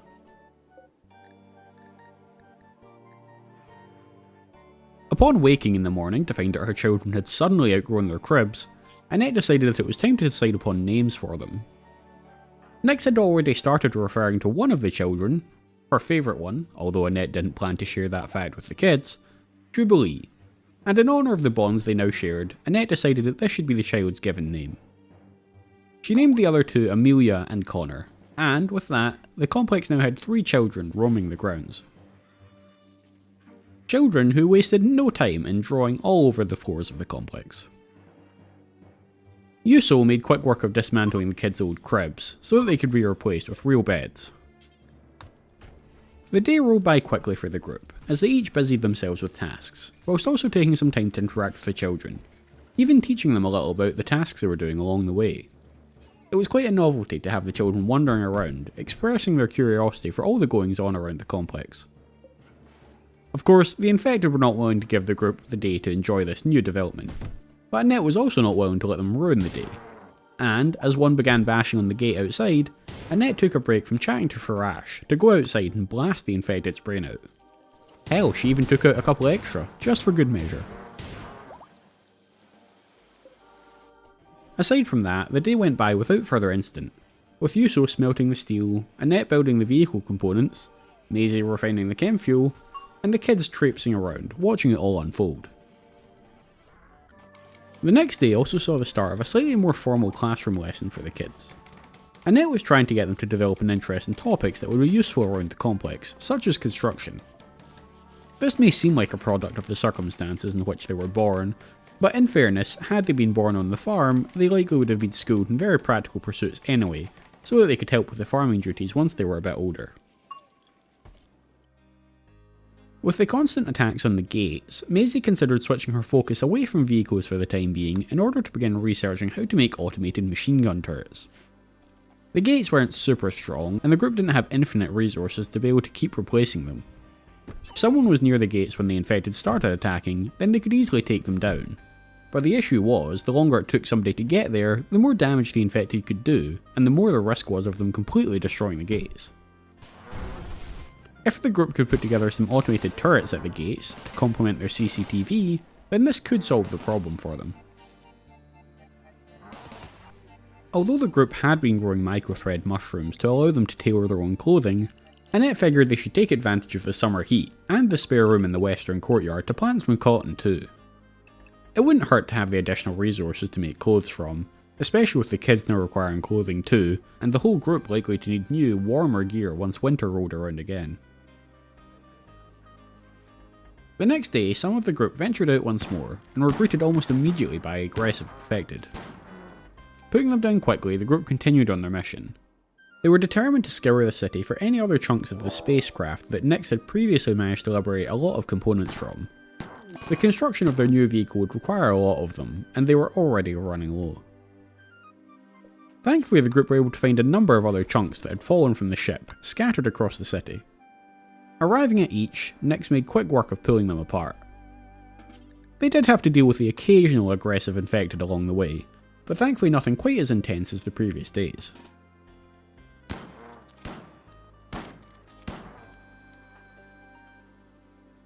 After covering most of the city, they each carried armfuls of components and steel back to the complex.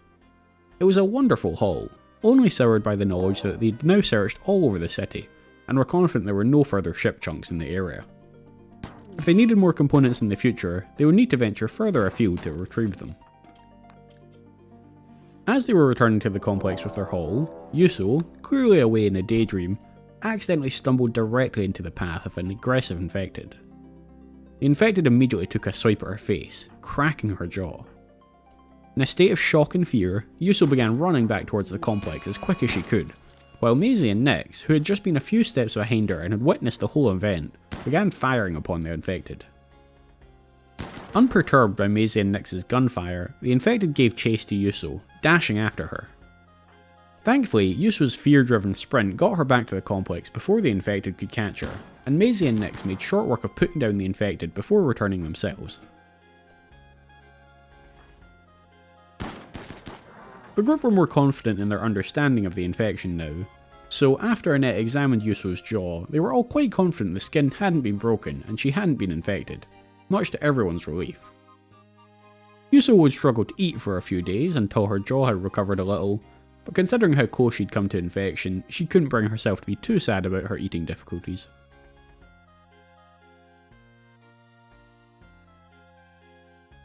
With the steel and components they'd brought back, Nyx was finally able to spend the night putting together Maisie's new research bench. Maisie's joy was twofold, as after the events of today, she was quite looking forward to having an excuse to hide away in her room, away from the dangers of the world.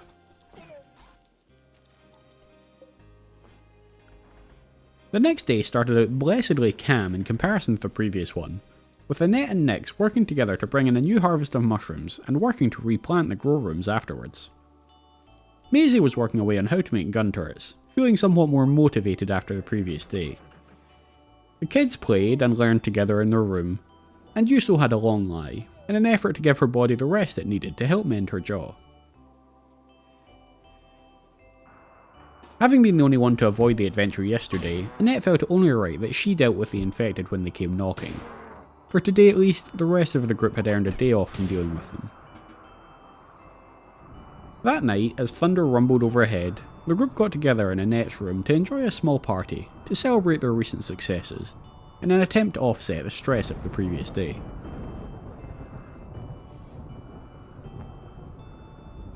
The next night, the group were rudely ripped out of their happiness as a group of uninfected attackers approached the city. They'd clearly heard tell of the complex and decided they wanted it for themselves. The group could hear them in the distance, blasting a path directly to the complex through other buildings. The group initially hoped that the infected in the city might handle the issue for them, but as the explosions got closer, they began to realise that they would have to deal with this themselves. Not wanting to let the attackers blast a hole in the side of the complex that they simply didn't have the resources to patch up, the group decided to venture out into the city to engage the attackers on the streets. With Maisie and Yuso having shotguns, they took up forward positions, with Maisie concealed in a room just off the road, aiming to lure out the attackers before revealing herself and attacking. Unfortunately, the grenade-wielding attacker had clearly seen her sneak into the room, and his first grenade flew directly towards her. It was stopped by the wall, of course, but when it did blow up, it took a huge chunk out of the wall, allowing his teammates to shoot through the gap and hit the now trapped Maisie. In an attempt to flee, Maisie began trying to tear down the wall in the room, to give her an exit through the adjoining room. Thankfully, the noise the attackers had been making had attracted some infected, forcing the attackers to turn their back on the group momentarily in order to deal with the infected, giving the group a great opportunity to hit them hard. Nyx, along with being blinded by a flashbang, also took a nasty shot. After their bloodlust for Maisie causes them to blast the door off the room she's hiding in, one of the attackers, angered by their failure to kill her so far, rushes into the room, axe in hand, and swings at her, knocking her down just moments before she manages to get through the wall to her freedom. He then makes a beeline for Yuso, managing to land one hit before Nyx sends a bullet right through the attacker's skull, ending him instantly.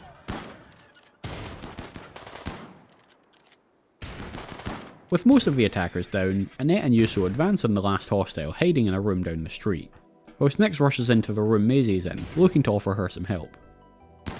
While Nyx carries the heavily injured Maisie back to the complex, Maisie and Yuso strip the attackers of anything valuable they had on them, before heading back to tend to their wounds. Nyx manages to get Maisie into her bed, but decides they'd be best to wait and let Annette treat her wounds, as Nyx has no idea where to even begin. Maisie is in a bad way, with many small injuries from the gunfire riddling her body. Despite how it looks, however, Maisie is actually incredibly lucky. Despite the amount of bullets that were fired at and hit her, the majority had only grazed her, not doing deep damage. The biggest danger to her was blood loss, which over the course of a number of hours, Annette was able to get under control by rigorously sewing up the wounds. The group rest for the night and have a slow start the next day, letting everyone slowly ease themselves back into a functional existence after the hardships of the day before. Looking to make themselves useful in the safest and calmest way possible, Nyx and Yuso continue their efforts to open up more rooms in the complex, gaining access to 2 small, empty rooms on the south side of the western courtyard. The next day, in an effort to get enough steel to finish up their vehicle, the group head out into the streets to the south of the complex, with Annette taking up guard duties this time to allow Maisie to stay home researching and not exacerbating her wounds. In order to speed up the process a little, Yuso also begins dismantling some of the vehicles. She's come far under Nyx's tutelage, and is quite effective at construction tasks these days, and the quicker they get back, the less chance that something goes wrong.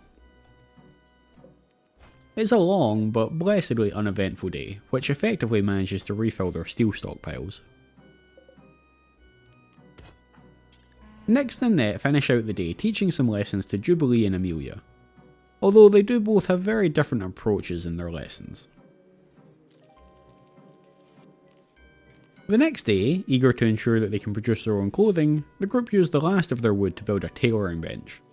For lack of a better location, they decide to place it in the dining hall for the time being. Given that gun handling has been one of the earliest lessons the group have taught the kids, Nyx suggests giving each of the children a gun. Annette is incredibly determined to ensure the survival of her family, and as such she's easily swayed by Nyx's argument that if things go badly wrong, the kids need a way to defend themselves from the infected. Despite handing the children a bunch of guns, the next few days are actually quite quiet and devoid of any incidents. With all the resources they've gathered and the time they've had to work away, Annette finally finishes producing the last parts for their vehicle, and Nyx gets to work assembling it. After months of work, they finally manage to build, from scratch, a vehicle of Maisie's own design. It's a small, lightly armoured vehicle with a machine gun turret mounted on it. In honour of its intended purpose, Maisie names it the Scavenger.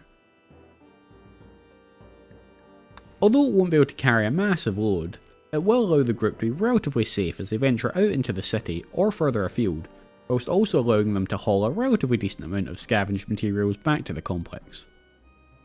In the interest of opening a way out of the complex for the Scavenger, as well as improving their stockpile of bricks for any future construction projects, Nyx and Yuso begin to pull down the walls of the 2 small rooms on the south of the western courtyard, allowing them to add an external door that can be used to take the vehicles in and out of the complex. That night, high on the success of creating the Scavenger, the last thing the group expected was another tragedy. Their prisoner, Farash, had managed to jimmy open the lock on his cell and was loose in the complex. The group were hopeful they could bring him back alive and convince him to join them. Annette heads out to the west of the cell to cover that side, and, seeing her, Farash dashes back through to the other side of his cell. Unfortunately for him, Nyx and Maisie are waiting for him. Startled by seeing Farash charging through the door directly towards them, Maisie and Nyx both pull the trigger, tearing Farash apart and ending his life immediately. It was a sad outcome, but they all took solace in the fact that Farash hadn't managed to injure any of the group in his escape attempt. In potentially even more horrifying news, the crisp frost in the air that night signals to Annette that they've already blown through summer and winter is once again on the horizon. To this end, she elects to start harvesting all of the remaining outdoor crops early the next day. Despite how horrifyingly quickly winter rolled around again, Annette's confident she can get some rice, cotton and hay out of the ground and into storage before things get too bad outside. With winter arriving, it might be the perfect time to go scavenging further afield, since the infected are likely to slow down again. With that in mind, the group attach a garage door to the outer perimeter of the complex, giving the Scavenger a way out into the world. The next morning, despite an eclipse limiting their vision, Next and Yuso jump in the scavenger, ready to set off on an adventure. Annette sees them out, ensuring that the door is closed firmly behind them.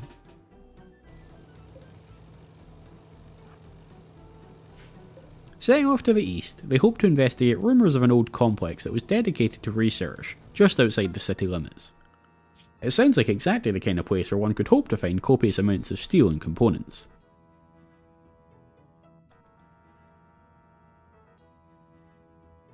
Arriving just a short few hours later, some initial recon suggests that whatever once stood here suffered some serious damage. Back when the infection first broke out, large fires broke out at multiple complexes all across the city, and with no one there to fight the fires, they caused a lot of destruction. It looked as though this complex had suffered a similar fate. Despite the destruction, Yuso was confident they could salvage some useful materials from the area. Next parked the scavenger up near the first buildings of the complex, and the two of them got to work disassembling anything nearby that looked to have an ounce of tech in it, as well as anything they thought would be helpful back at the base. Clearing out the first building, they repositioned the scavenger closer to the centre mass of the complex. They would spend the night sleeping in the scavenger, and once the sun came up, they would set about liberating the steel and components there too. Back in the city, Annette was thankfully on hand to deal with a rowdy infected, but unfortunately she wasn't quick enough to stop it from destroying the gate into the complex.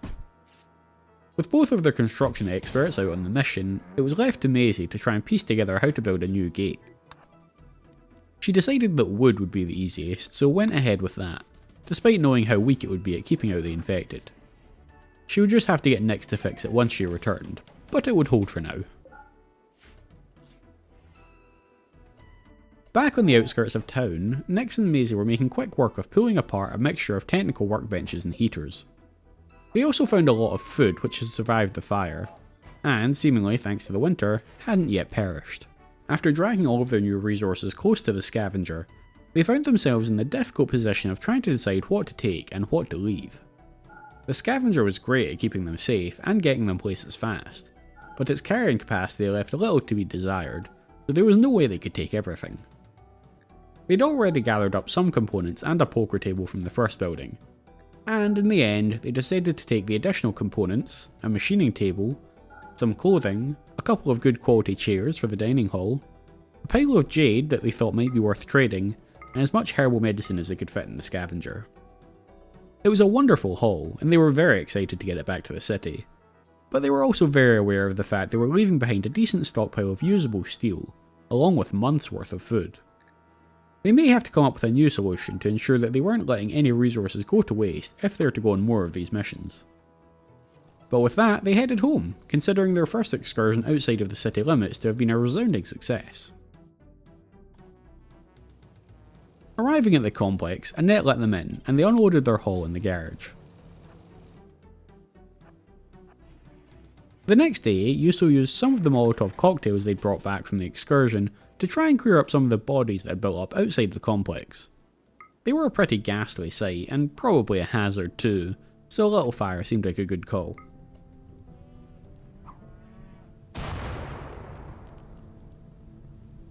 While the fires raged, Nix and Yuso cut their way into some more of the buildings surrounding the western courtyard, intent on finally gaining access to all of them.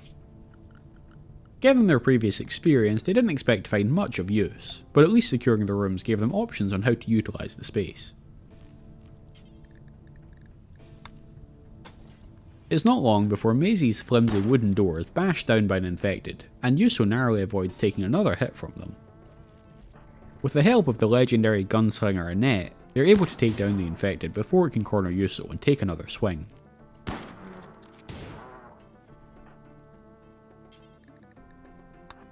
With Nix looking to find space for the new poker table in the dining hall, the group decide it's finally time to remove the smelter and the sewing table. Now that the complex was better established, they could find new locations for these, and let the dining hall be an area of food and recreation. As the best crafter, they put the sewing machine in Annette's room, whilst the smelter gets relocated to the northern airlock, where there's an abundance of space.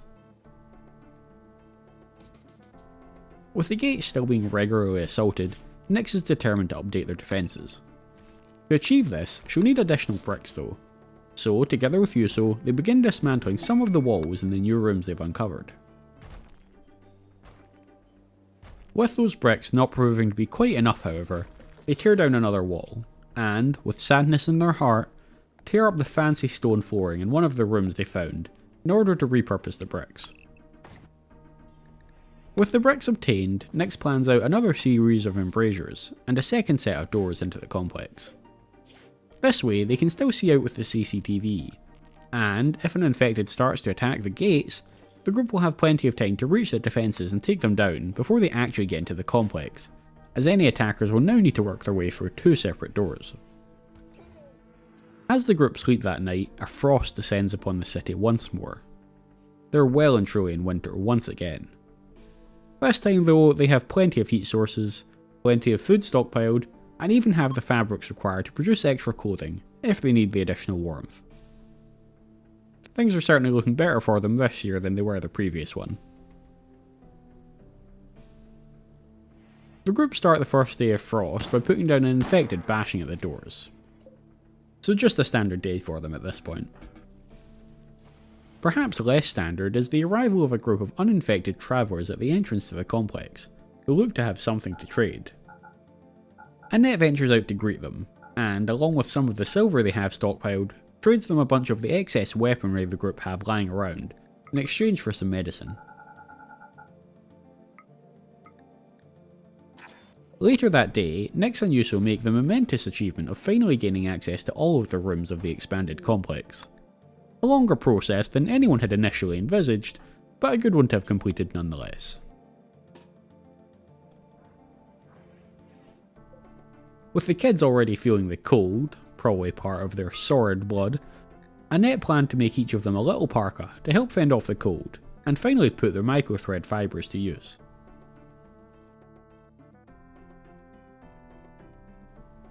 With the growing rooms providing plenty of food, and the extra space in the western courtyard available for farming if required, Yuso suggests extending the northern airlock to include Maisie's room, and even the battery/utility room, to help the complex maintain better temperatures all around.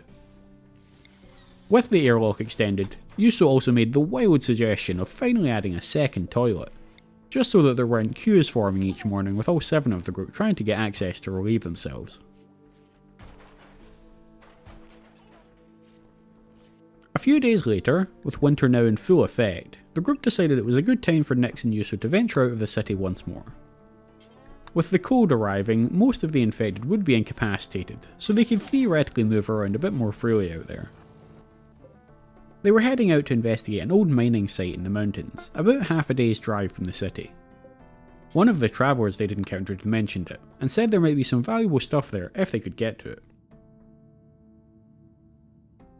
The scavenger arrived at the site that evening. Yuso and Nyx had been hoping to get some sleep before exploring the site in the morning, but as they started to notice signs of recent activity, they decided to move around the outskirts of the site and take a closer look.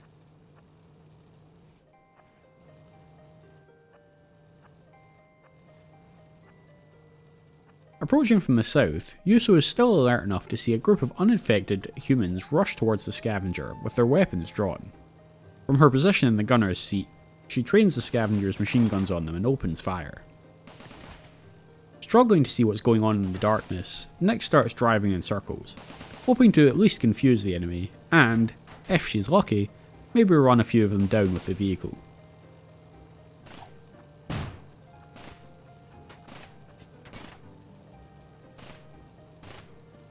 It's a confusing and disorienting few minutes, but after a moment Yuso reports back that there doesn't seem to be any further movement, and a deathly silence falls over the area. Nyx parks up the scavenger and they hop out to have a look. The area looks like it was once abandoned, but it seems that these people have taken up shelter here recently, and were none too friendly to outsiders, to their own detriment in the end. Nyx and Yuso hunker down in one of the buildings to get some shut-eye, deciding that they can start scavenging in earnest the next day. They spend the next day pulling apart anything of value, although there isn't much to be found.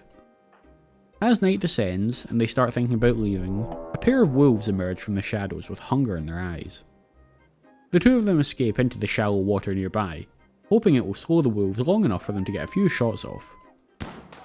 One manages to get close enough to take a bite out of Yuso, but they put it down soon after, with the second one not even getting close. Tending to Yuso's wound, they pack up the scavenger with a spare battery, a massive pile of components and as much steel as it can carry, and head off back to the city. This time, upon their arrival, they park the scavenger in the vehicle bay near the outer wall, leaving the garage open for future projects.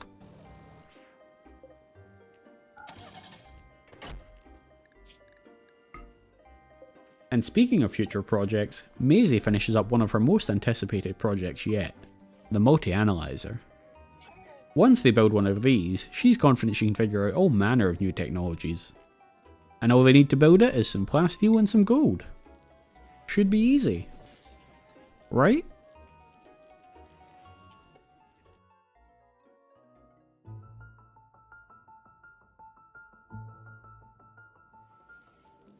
The group had come a long way since their initial setup, and the construction of a multi-analyzer would be a massive step. Of course, to achieve that, they'd need gold and plasteel, two materials they'd yet to come across. In order to obtain them, they'd need to launch more scavenging missions outside of the city limits. Their initial journeys had been a success, but they hadn't been able to bring back nearly as many materials as they'd hoped, due to the small capacity of the scavenger. To avoid this happening in the future, Maisie shared plans with the group for a truck she'd designed that could carry a lot of cargo. The truck itself was unarmoured and unarmed, leaving it vulnerable on its own. But with the scavenger to protect it, they'd have the perfect setup. Of course, to build the truck, they'd need steel, which was the one thing they hadn't been able to carry much of during their previous journeys, so they'd need to gather up some more to get the ball rolling. Next suggested that, since it seemed like a number of the group were likely to be spending a fair bit of time away from the complex on scavenging missions, they should improve the defences back home. To this end, she began designing some forward positions near the doors of the complex, looking to utilise Maisie's research into automated turrets to help keep the doors safe, even if there was no one else around to protect them. With no research to do until they could build the multi-analyzer, Maisie was given guard duty, looking out for Nyx while she was outside the complex building the new defences. With the first extension to the defences going up without incident, Nyx was quick to get to work on the next extension, eager to finish up the improvements soon, so that she could feel more comfortable going back out on the road and leaving the others back at the base. With the abundance of chem fuel they had, combined with the infected's annoying ability to always get up unless shot through the head, Nyx suggested relying largely on flamethrower turrets. Not only would this save them some steel from using the gun turrets, but it would also immolate the infected, and thus removing any chance of them getting back up and becoming an issue again. For the time being, they only had enough steel to build a single flamethrower turret, but that should be plenty for the moment. It only really needed to keep any aggressive infected at bay long enough for someone in the complex to get to the defences and deal with the issue themselves. Just as one last little safety measure, Nyx also added an extra set of doors to the newly extended defences, as well as replacing the one remaining wooden door that was still in place, before the flamethrower turret inevitably reduced it to ash. That night, as Nyx was affixing the new doors, the turret showcased its power, protecting Nyx by launching a stream of liquid napalm at an approaching infected, setting it on fire and providing Nyx with plenty of time to escape into the complex. Unfortunately, although it was a robust way to ensure the complete death of the infected, fire wasn't the quickest way to kill them, and the infected made sure to have its final revenge on the group by screaming in agony all through the day. It really was quite an aggravating sound.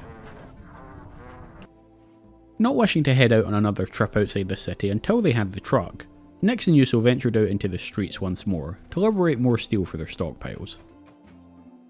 They loaded up on a mixture of usable steel and steel chunks and dragged them all back to the complex.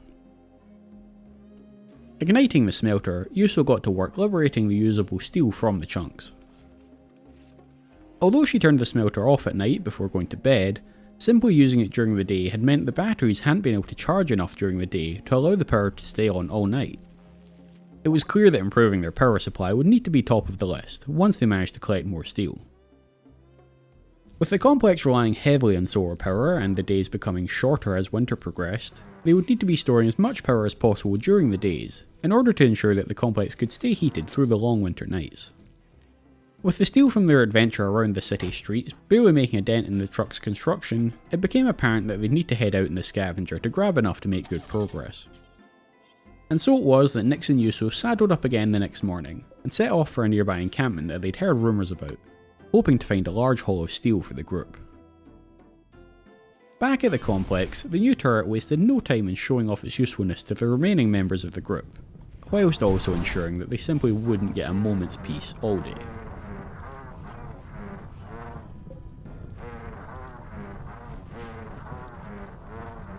Despite the screams of the immolated infected continuing into the night, and the yak seemingly joining in on the chorus of aggravation, Annette and Maisie were able to distract themselves by teaching some new lessons to Jubilee and Connor. Once again, Yuso and Nix were acting as the spectre of death, approaching the camp at 4 AM in the morning with the thunder of their engine and the cold metal of their hull.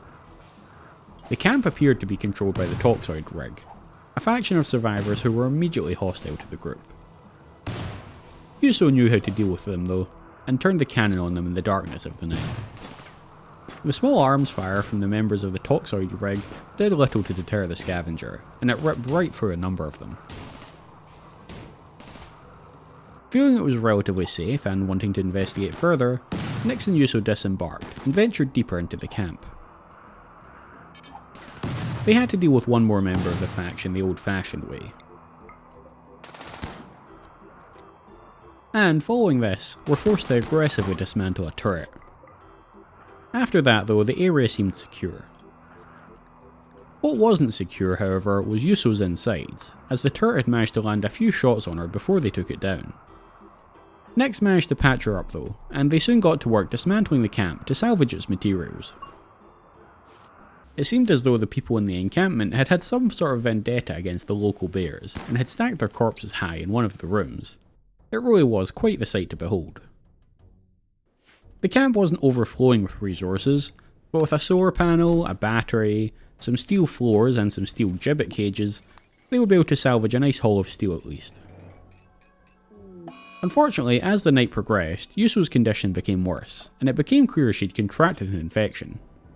Perhaps sleeping in the room that was the site of the bear massacre hadn't been the best idea after all. Nix knew her skills in medicine, combined with the total lack of actual medicine they had, wouldn't be enough to help keep Yuso stable. They managed to pack up the battery, the pemmican, a few components and a little steel, and then immediately headed back to the city to get Yuso some proper treatment. The ride back was across some rough terrain, but Nix hauled ass and managed to get them back to the complex by the early evening. Nix had actually done an okay initial job of treating Yuso's infection, so instead of pestering her immediately, Annette let her sleep for the rest of the night and decided to treat her further in the morning. As Annette went back to bed, wandering past the flickering lights of the complex, it became clear that with the cold weather forcing the heaters to work overtime and the shorter days limiting the daylight hours they had, they would need to reinforce their power grid desperately. She made a note to speak to Nix in the morning about using some of the new materials they'd returned with to add an extra solar panel to the array.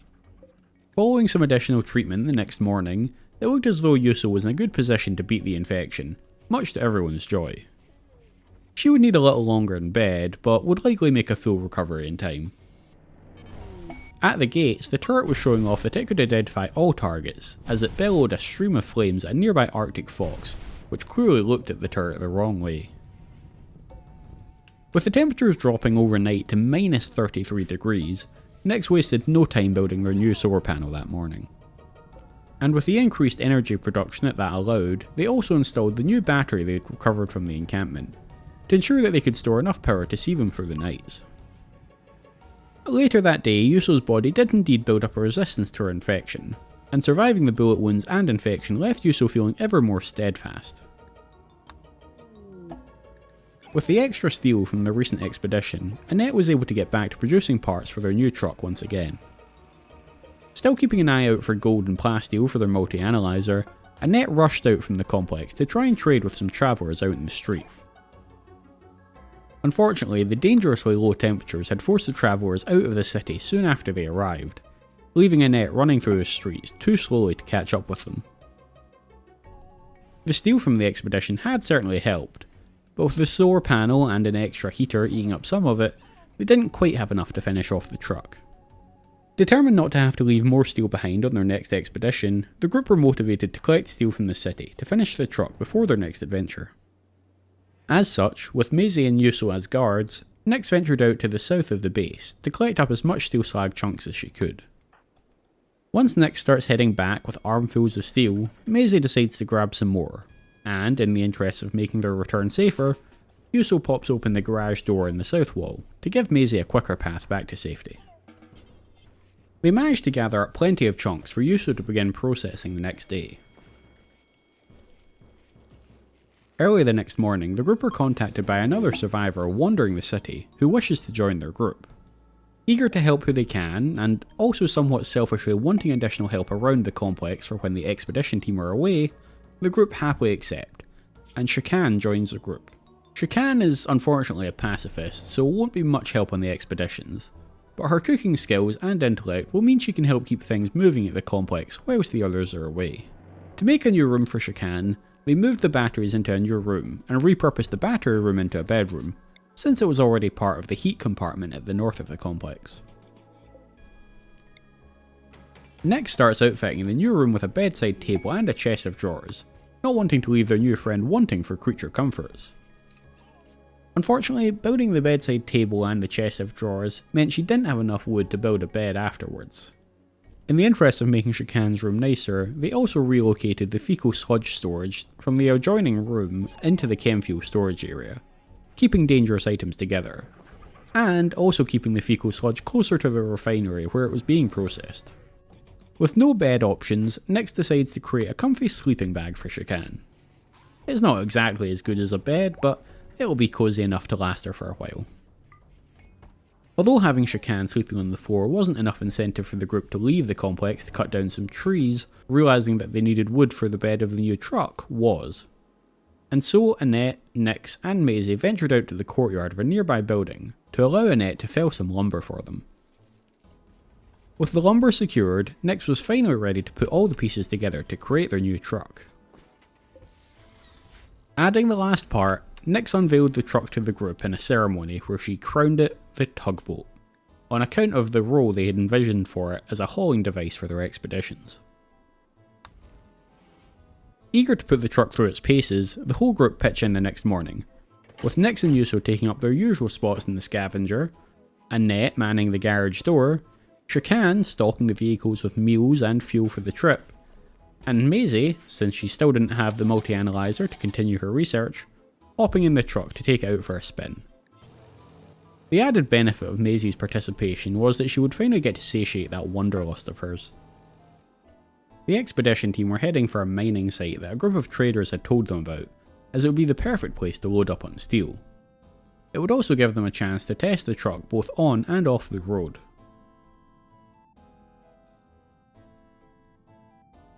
Arriving in the area of the mining camp, the group weren't reassured when they saw more gibbet cages full of corpses. Yuso readied the gun turret as they approached the encampment, with the truck taking up the rear to keep out of the firing line. Sure enough, a turret soon opened fire on the Scavenger. Nyx moved it closer to the mountainside, hoping to cut off the turret's line of sight. As their would-be attackers came rushing out towards them, Yuso opened fire. Eager to help out, Maisie repositioned the tugboat before parking up, hopping out, and, shotgun in hand, letting off some blasts. The attackers weren't very organised and soon fell, leaving only the turret to deal with. Hoping that it would be distracted by the Scavenger, Maisie attempted to sneak close enough to get some good shots off, but the turret noticed her approach and turned to train its sights on her. Thankfully she was able to get into some good cover, and between her and the Scavenger, they soon took the turret down.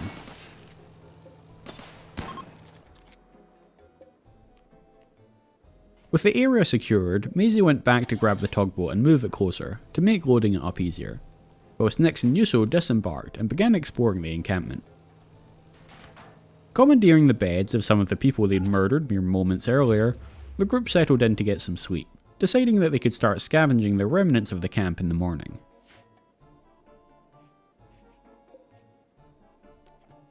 They made a start bright and early the next day, looking to recover as many valuable materials as they could.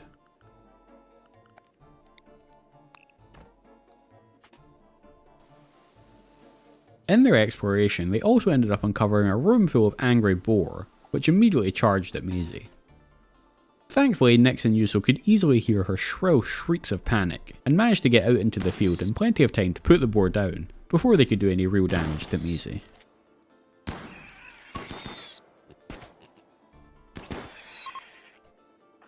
In a stroke of luck, the group realised that someone who'd lived here had thought to inlay their bed with a lot of gold.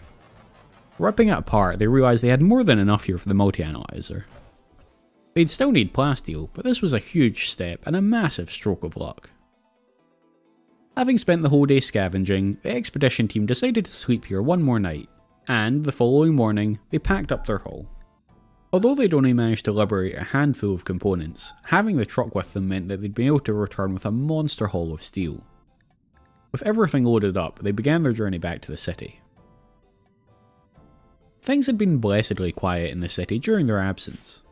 The cold weather meant that the infected hadn't even been bashing on the doors, although the turret would have been able to take care of it if they had. As a result, Annette and Shakan had been able to relax, handle the farming and teaching duties, and get to know each other a little better. Early the next morning, hearing the rumble of the engines, Annette ventured out to open the garage door and welcome the expedition team and their flood of steel back to the complex. Unfortunately, just as the garage door was closing, one of the infected, lured in by the scent of the yak milk, dashed through the closing door and into the courtyard. It didn't seem aggressive, but they had no way to safely corral it out of the courtyard. In a split-second decision, Maisie pulled out her shotgun and took a shot at it, angering the infected. Unfortunately, Maisie hadn't accounted for how close the infected was to little Amelia, and the infected rounded on her as the nearest target and began swinging. Much to everyone's relief, Amelia was able to dodge the infected's first swing, and as the rest of the group had just gotten out of the vehicles, they all unloaded their guns on the infected before it could take a second swing. While Yuso disposed of the body, everyone took the morning to calm their nerves following what could have been a disastrous event.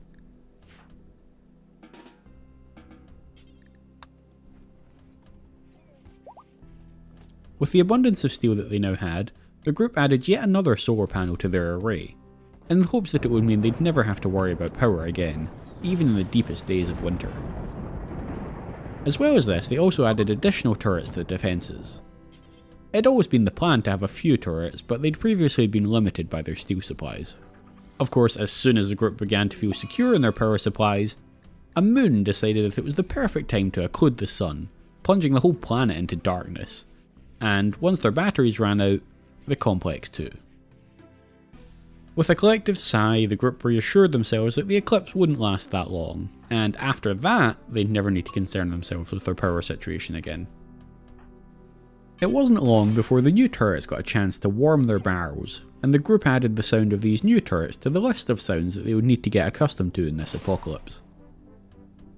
With Maisie getting more and more antsy about continuing her research, she insisted that they head out on another expedition, hoping to find plasteel to allow them to build the multi-analyzer. With winter soon to end and the infected soon to start appearing in greater numbers once again, Nyx figured it was as good a time as any for another expedition, so they hopped in the vehicles and set off once more. Although their destination wasn't far, they once again arrived under cover of darkness, which was giving them a terrifying reputation, but to be honest was just causing difficulties for the expedition. Trying to ensure that an area was secure when you can barely see in front of you is no easy task. As enemies swarm from the buildings of the settlement, the scavenger takes point once more, looking to mow them down while they plink shots off its armoured front end. Looking to recreate the success of the last mission, Maisie hops out of the truck, looking to start blasting. Unfortunately this time she's a bit too eager, and jumps out right in front of an enemy combatant. The scavenger, currently preoccupied with other attackers, is unable to immediately cover her, so she ends up taking a bit of a beating from the attacker before Yuso eventually manages to train the scavenger's turret on the attacker and take them down.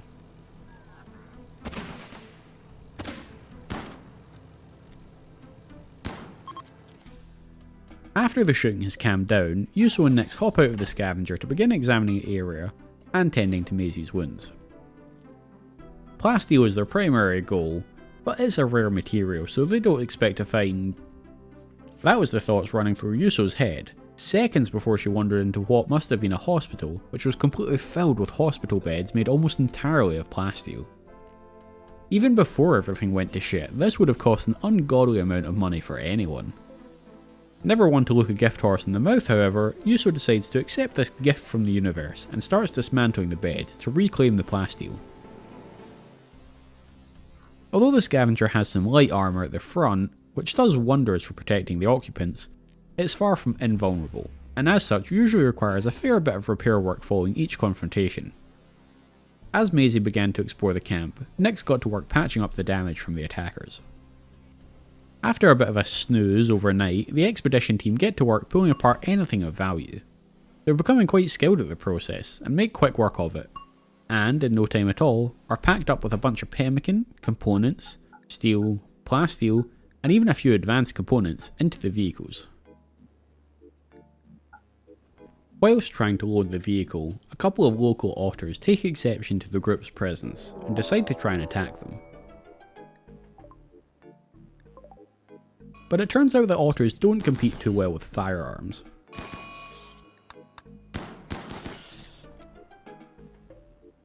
Inspired by the otters, however, a local boar also decides to try and take a chunk out of Nyx. It must not have seen the entirety of the altercation for the otters, however, as this ended the same way, but not before it was able to give Nyx some nasty scratches with its tusks. Back at the city, the flame turrets were ensuring that the team got to fall asleep to the calming lullaby of the infected screaming in agony. The next morning, the expedition crew finally had everything packed up, and they set off back for the city, eager of course to once again be surrounded by the sound of screaming infected. As seemed to be standard practice at this point, they arrived long after the sun had set, and retired to the comfort of their beds for the night.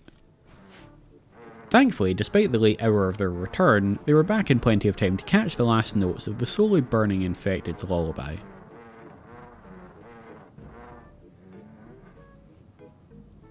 Nyx starts the next morning strong, by finally putting together the multi-analyzer, letting Maisie continue her research into fabrication, and also letting her escape her responsibilities to the expedition team.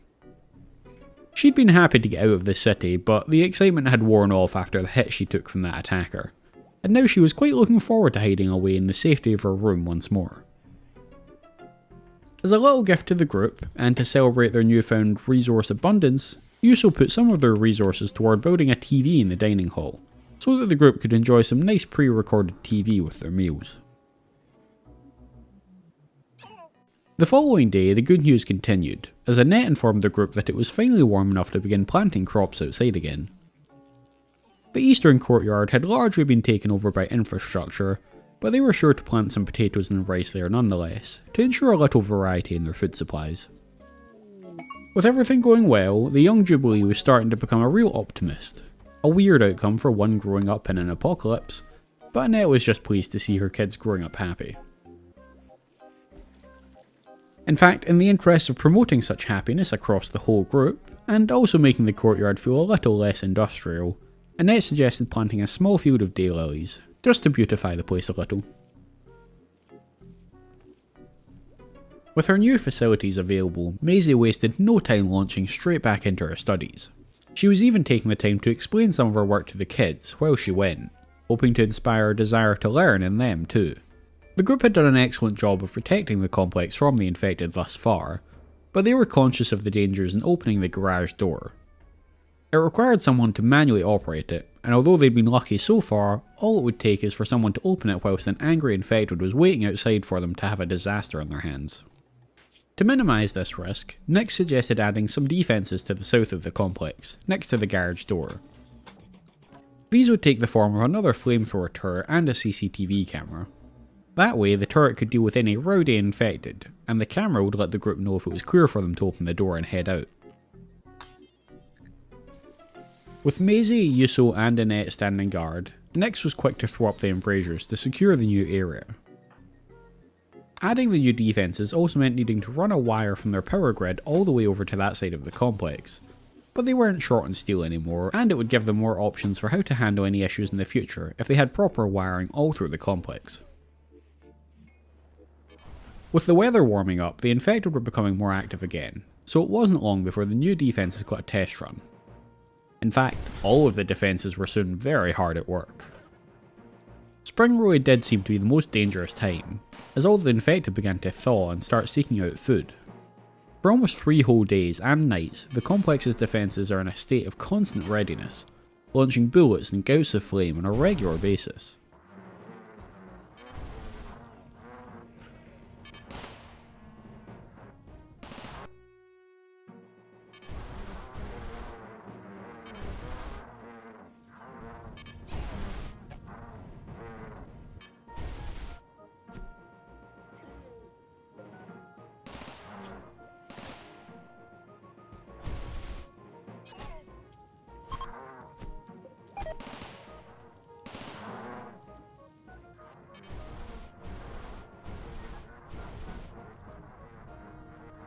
On the 4th day, under the guise of wanting to collect more resources, but really just wanting to get away from all the burning flesh and screaming, the expedition crew head out once more, this time with Annette accompanying them in Maisie's stead, whilst Maisie stayed home to continue her research.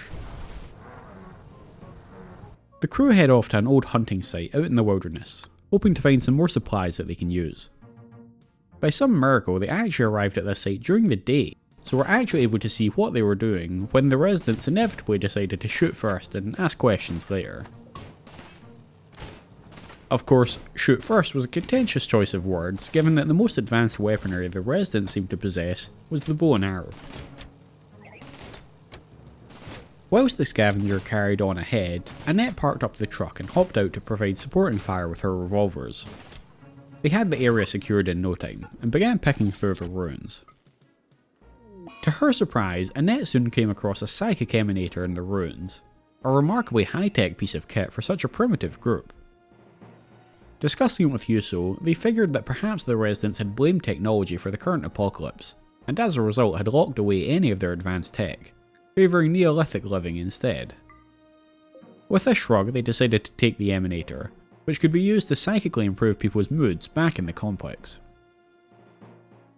Whilst the expedition crew spent the day ransacking the settlement, back at the complex another survivor showed up looking to join the group. In keeping with their usual policy, Maisie took it upon herself to welcome Ghost into the complex, after a quick check for any signs of infection of course.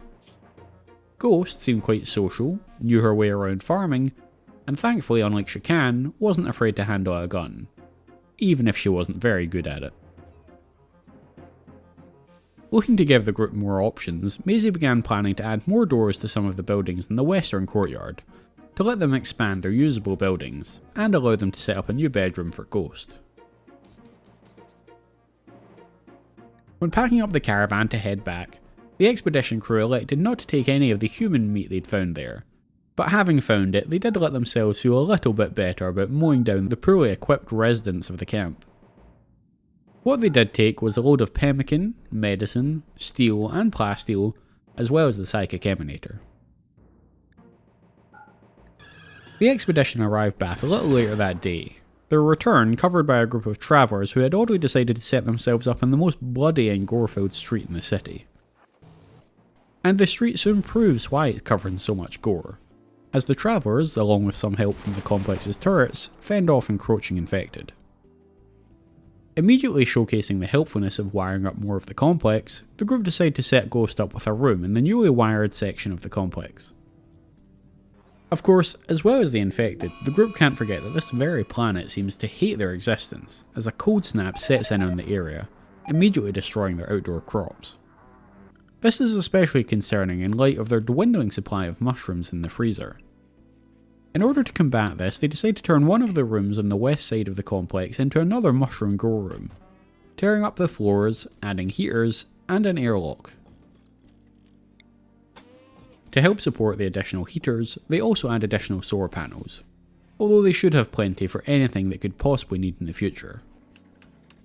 As the group rush around the complex to try and solve the food issue, the cause becomes suddenly quite clear. The yak population has exploded over the course of the winter. Figuring they can tackle the issue from both ends by reducing the demand on their food supply, whilst also generating more food for themselves, the group elect to have a little cull of their yak population. With the yak meat likely to go off a lot quicker than the mushrooms, they decided it was also finally time to power their walk-in freezer, allowing it to be freezing even during the summertime. They also decided that outputting the heat from the freezer unit into the dining hall would help keep it warm in the process. It was all go in the complex, with Maisie researching, Yuso smelting, Ghost and Nyx working in the grow rooms, and the kids following it all with curiosity in their hearts. Later that night, Annette decided to ask each of the children a little more about their interests, to see where they may best fit within the group. Amelia had an interest in building things with her hands, and was always on the go. Connor meanwhile was an avid learner, having spent much time watching Maisie research her projects. Jubilee was a little bit more creative, enjoying making art and spending her time chatting away with anyone who would listen to her. With all the progress that they'd made in the complex, Maisie suggested that they all deserved a little more luxury, so she began working with Nyx to plan out a proper plumbing system, allowing them to wash in sinks and warm showers, instead of a metal bucket on the ground.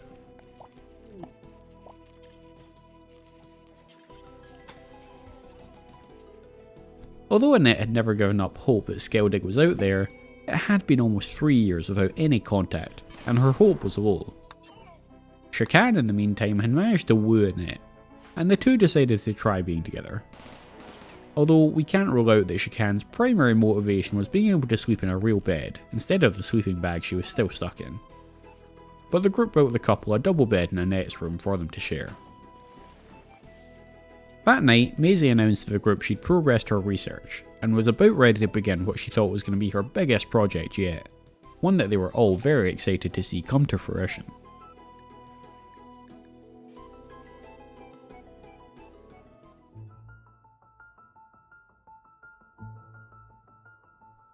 As we return to the remnants of Bloodhaven, the infected are up to their usual tricks of beating each other to death, ensuring that the group get to experience a noisy night.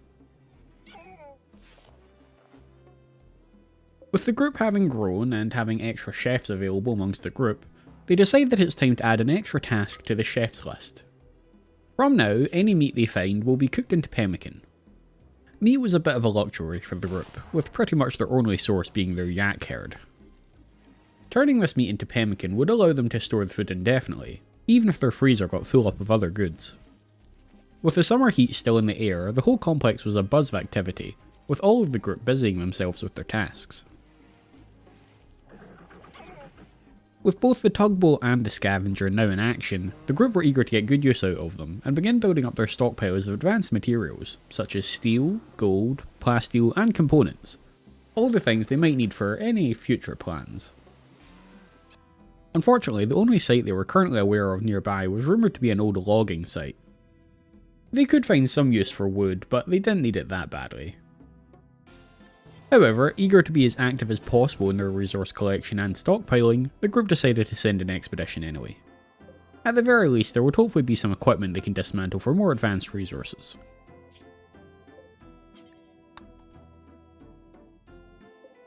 As was tradition, the expedition team, consisting of Nyx, Yuso and Ghost, arrived at the logging site under cover of darkness that night. Ghost began to move the tugboat in close to the buildings, but was soon riddled with shots from a turret. Whilst Ghost scrambled to get the tugboat out of the line of fire, Nyx, learning from Ghost's mistake, took the scavenger around the other side of the site, hoping to avoid the turret's line of fire. The site's occupants clearly thought they could handle the scavenger without their turret, and charged towards it, meeting the exact fate that you would imagine. Yuso was no slouch with that turret. Hoping to help out, and also wanting revenge for the damage that the turret had done, Ghost jumped out of the tugboat to begin opening fire on the site's occupants.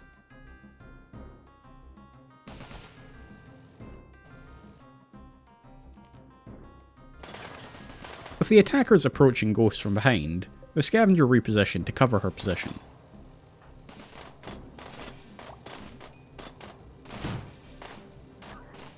They'd soon taken them all down, but not without Ghost joining the tugboat and taking a few shots. Nyx tended to Ghost's wounds, and they began to explore the site a little. Upon finding some beds, which were now very unoccupied, they settled down to rest for the night, giving Ghost a chance to recover. While they rested, they made plans to pull apart the cages and the floors to get what little steel they could from the site. Back at the complex, the turrets were doing their job well. If their job was to ensure that the survivors were constantly serenaded with both the sound and smell of burning infected. Annette was starting to feel as though the flame turrets may have been a mistake. Back at the logging site, it appears the foreman of the old site must have had quite expensive tastes, as Nyx uncovers an entire bathroom made of jade. From the sink, to the toilet, to the shower, to even a massive jade hot tub. They didn't often get an opportunity to trade with other survivors, but if they did, all of that jade would net them a tidy amount. Even with the site cleared, danger was still around every corner, with an Arctic fox deciding to make a meal out of Ghost. It is worth remembering, however, that wild animals don't really have a fair shot against humans with guns.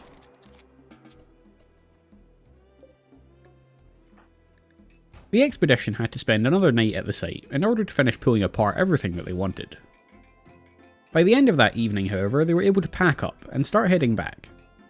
They managed to get a relatively decent haul of steel, a handful of components, some gold they'd mined whilst there, a uranium mini turret, and a cute little wooden sculpture of a chicken which Ghost had fallen in love with and insisted they take back. As usual, Annette was waiting by the garage door to welcome them back in the early hours the next day.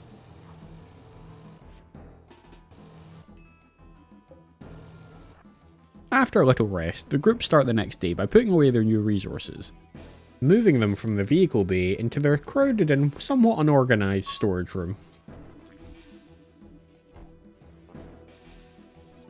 They also began cutting back all the mushrooms which had started to grow in the eastern courtyard.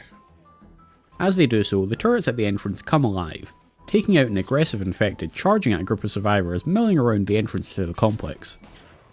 Annette had offered them to enter and wait in the safety of the complex, but they had seemingly gotten used to living life on the move, feeling comfort from the ability to escape quickly, so they continued to mill around on the street. Unfortunately for them, although hanging out in the shooting gallery of the turrets means the turrets can take out any infected that approach, they are still hanging out in the firing range of a group of automated turrets, which doesn't turn out great for the travellers in the end. Realising that they'd never actually set up the machining table that they'd picked up on a previous expedition, Yuso decides to drag it into the garage, which is slowly becoming a general workshop for the group. Later the next day, Maisie announces that she's finally finished her ultimate research project, the Louis, a large helicopter capable of carrying multiple people long distances. They hadn't been openly discussing it, but the group still had dreams of getting off of this accursed rock, and finding the spaceship that crash landed a couple of years back was still their best chance. Knowing that they'd have to traverse most of the planet to get there, Maisie had slowly been working away in the background on ways to make that possible. First had been the land vehicles, which had been incredibly useful for scavenging. In the worst case scenario, they would have been able to carry them across the planet, but it would have been a long, arduous and very dangerous journey. Travelling by road would mean constantly having to dodge infected, looking for safe areas to rest, and having to keep guards on rotation. If they could fly, however, they would significantly reduce their travel time. Whilst out on an excursion scavenging spaceship parts in the city, Maisie had spotted the ruins of a helicopter, and the idea was sparked. Now, after months of research, she felt confident that, with Nyx's help, they could rebuild the ruined helicopter. Now that the group's numbers had grown, a single helicopter might not be enough to carry all of the group, but if she could get the ruined one fixed up and back to the complex to examine, she was confident she could build a second one, which should be plenty to transport all of them. Maisie had only gotten a quick look at the wreckage, so now that she was confident she understood what parts were required to make it fly, she sent Nyx and Yuso out to investigate the wreckage and build up a list of parts they would need to fix it up. It was a bit of a trek as the wreckage was on the outskirts of the city, but they managed to get to it unharassed. As Nyx examined the wreckage to pull together the list, Yuso kept a careful watch over the entrance to the courtyard. Repairing the helicopter would require quite a few components that the group would need to manufacture, But with the to-do list acquired, Nyx and Yuso returned back to the complex to let Annette know what parts they needed so that she could start on fabrication. Unfortunately, Annette soon informed them that she was unable to manufacture one of the components required, the vehicle transmission. The workbenches they currently had simply didn't have the tools required to make such an intricate piece of machinery. With a sigh, Maisie requested that Annette get started on making what she can, whilst Maisie figured out how to fabricate the transmissions. The advancement of their plans were an exciting time for the group, and everyone was bustling about to prepare. Even with the helicopters, leaving the complex to travel across the world with the slim chance that they could get the crash-landed ship back into space was a daunting undertaking. They'd need to ensure that they had plenty of fuel, and long-lasting food, not just for the journey to the ship, but also for the journey off the planet. Their previous scavenging excursions had provided them with a lot of steel and components, but they'd blow through even that stockpile pretty quickly once their fabrication plans went into full effect. With that in mind, the expedition group decided to head back out again. They had heard of a component mining site not too far from the city, which would be perfect for building up their stockpiles of high-tech components, and would also hopefully have plenty of machinery that they could take apart for extra steel as well. Maisie took a break from research to help load the tugboat, and then the expeditioners set off into the countryside once more.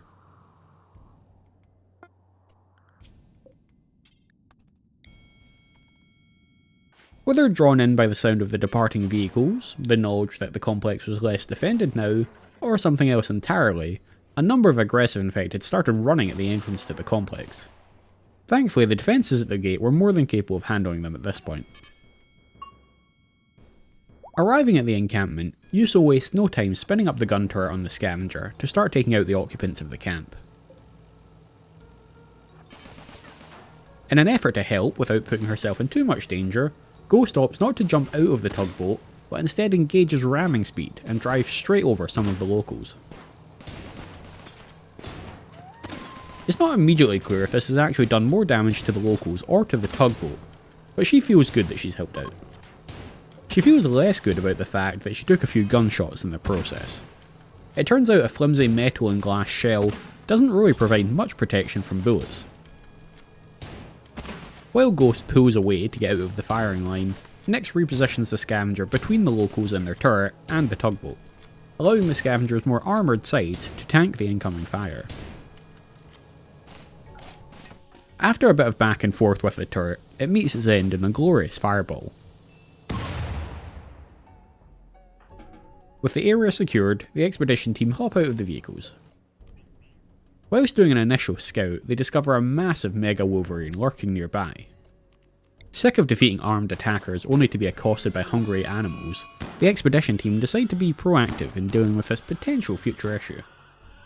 Of course, with Ghost already wounded, she was a little slow in the retreat, putting her at risk of taking more hits. But thankfully they managed to bring the Wolverine low before it could inflict much damage on her. The group then followed their usual pattern of finding some beds to commandeer for the night before they got to work in the morning. And once they're all settled in, Nyx finally tends to some of Ghost's wounds. Back at the complex, in an odd turn of events, a random survivor, devoid of clothes but wielding an assault rifle, had made her way into the complex by pretending to be friendly, before suddenly turning on Shakan, seemingly intending to feast upon her corpse. Shakan was able to avoid the attacker's first swing and escape into the buildings. Hearing the commotion, Maisie and Annette came running. Upon reaching the attacker, however, they found that she seemed to have calmed down a bit. Eager not to kill her if they didn't have to, uninfected humans were few and far between after all, Annette approached her, looking to offer her a place in the complex so that they could all work together to survive. It seems that Annette's charms were not quite as smooth as she thought, however, as, instead of agreeing to join them, the wild woman launched into an assault against Annette. Thankfully, Maisie had been watching from the nearby doorway and was able to immediately launch a load of buckshot in the attacker's face. Little had the attacker realised that she'd also gotten aggressive right in view of the automated turrets, which all turned and unleashed hell upon her for daring to strike at Annette. It was a rapid annihilation that left the attacker crumpled on the floor like blood-filled Swiss cheese. Deciding that they didn't wish to sully themselves by executing the downed attacker, Maisie made the much more humane decision to drag her pain-racked carcass out into the street and leave her there to either bleed out or be eaten by the infected. Well done, Maisie, a much more civilised solution. Back at the encampment, Nick started exploring, whilst Ghost recovered and Yuso fixed the damage that had been done to the tugboat. It had been nice of Ghost to try and help out during the fight. She'd also managed to get bits of people stuck up in the engine of the tugboat, and it would take a fair amount of work to clean it all out and get it running smoothly again. Along with a nice haul of components, there was also some scattered machines around the area that the group could dismantle to get some additional steel to go with the components. With this area previously having been a component mining site, there were still some components stuck in the mountain. Although they'd mostly been relying on scavenging for materials, Nyx felt confident that she could try her hand at mining to free a few more of the components for their use. The next day, Ghost took it upon herself to finish fixing up the tugboat, which saved Yuso the hassle of cleaning up Ghost's mess. The expedition had been hard at work pulling apart everything they could, and since it had reached midnight again, they elected to head back to bed and set off back for the city in the morning. The following day they managed to pack up 80 components and over 1,000 steel to drag back to the city, which should be a massive help in their efforts towards rebuilding the helicopter. The expedition also loaded up the space on the Scavenger with some steel slag chunks, which filled the courtyard, and would be more than enough for Yuso to process into a sizable stockpile of usable steel. Although Maisie was still figuring out how exactly to build the vehicle transmissions, she was confident they could put together the workbench and tools required to do so. In fact, thanks to the 2 advanced components that the expedition had previously brought back, they had everything that they needed. Although it would stop them from using the garage to actually build vehicles, Nick suggested putting the new bench in there, making it officially into their workshop instead of their garage. If the next thing they built was a helicopter, it wouldn't exactly help to build it under a roof anyways. Since the room was now going to be a workshop, they also added a new heater, to ensure it was a comfortable temperature for anyone working in there. That night, Annette made the sad announcement that it was once again becoming too cold for them to grow crops outside, and winter was just around the corner. With this in mind, the group decided it was also the right time to slaughter some more of their yak herd. With less vegetation growth, the herd would use more of their stockpiled mushrooms over the winter. And besides, having the extra meat would allow them to produce more pemmican, which they would need as a non-perishable food source for the journeys ahead. A friendly trader arrived at the complex and invited themselves into the complex to enjoy their evening meal. Taking advantage of the guests' presence, Annette traded with them. They didn't have much that the group wanted, but it was a good opportunity to get rid of a lot of the old clothes they had lying around from questionable sources. Whoever the trader passed them on to didn't need to know about their past though, so it was a perfect swap. In return, they got some silver and a single pack of industrial medicine. That night, whilst Annette was busy fabricating parts for the helicopter, Maisie finally figured out how to manufacture the transmissions. Now Annette could get to work putting together the last few bits for the helicopter. The transmissions would require some plasteel, but they still had a decent stockpile left over from the plasteel hospital beds that they'd pulled apart. The next day they noticed a slightly different issue, however.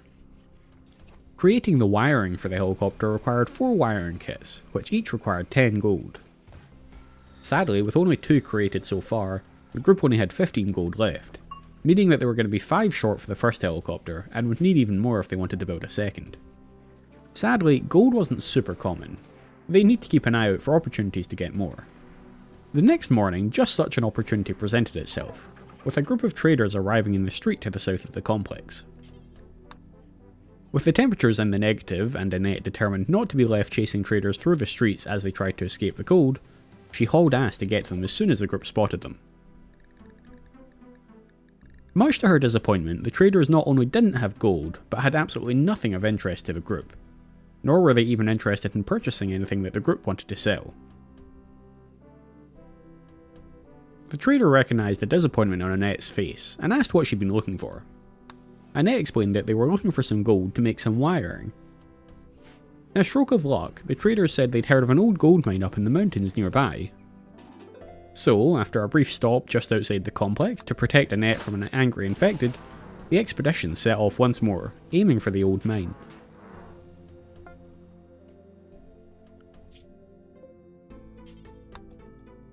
With the expedition off on a mission for some gold, Shakan decides that some of it should be used for wedding rings, and proposes to Annette.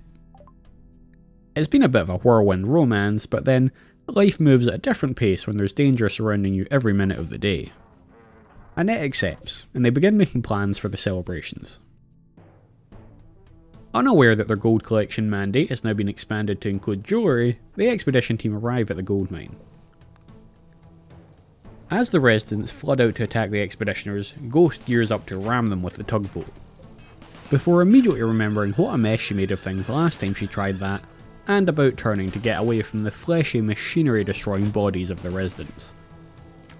She does, however, hop out of the tugboat to begin letting off shots with her machine pistol, looking to help out as best she can.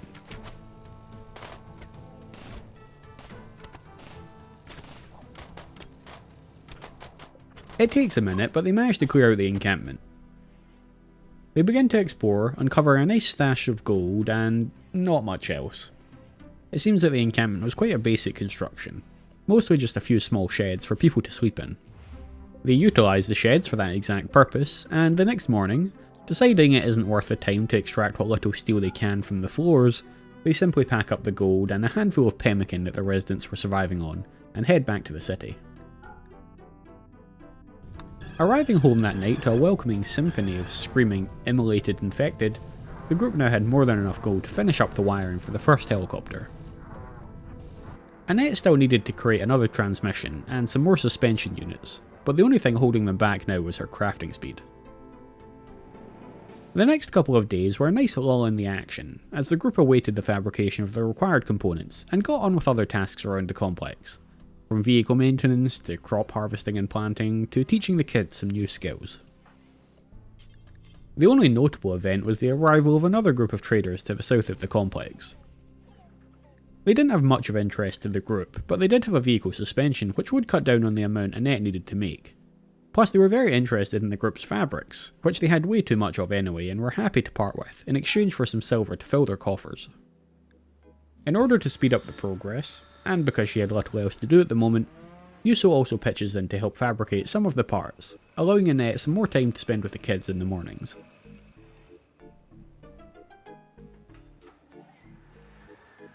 As most of the group rest that night, Ghost starts putting together a manifest for the tugboat, to make sure they take everything they need when they go to fix up the helicopter. It's within the city limits, but they need a lot of materials, so the vehicles will be necessary to ensure they can complete the job in a single trip. The trip out will also require the whole expedition team. As the one most familiar with Maisie's plans, Nyx was planning to be the first pilot of the helicopter. She would drive the scavenger down there whilst Yuso manned the turret to provide cover while they worked on the construction. Ghost meanwhile would drive the tugboat down there loaded with components, and, just for good measure, she'd wait there to provide support fire while Nyx worked. Once the helicopter was completed, assuming everything went to plan, Yuso could then hop in the driver's seat of the scavenger and Ghost in the tugboat, and they could drive back to the complex whilst Nyx takes the helicopter on its maiden voyage back to the complex. Loading the parts onto the tugboat took the whole day, so the expedition team didn't set off until the next morning. The scavenger worked in tandem with the southern flame turret to put down an infected just as they left, and they all crossed their fingers that that was the most action they'd see on this journey.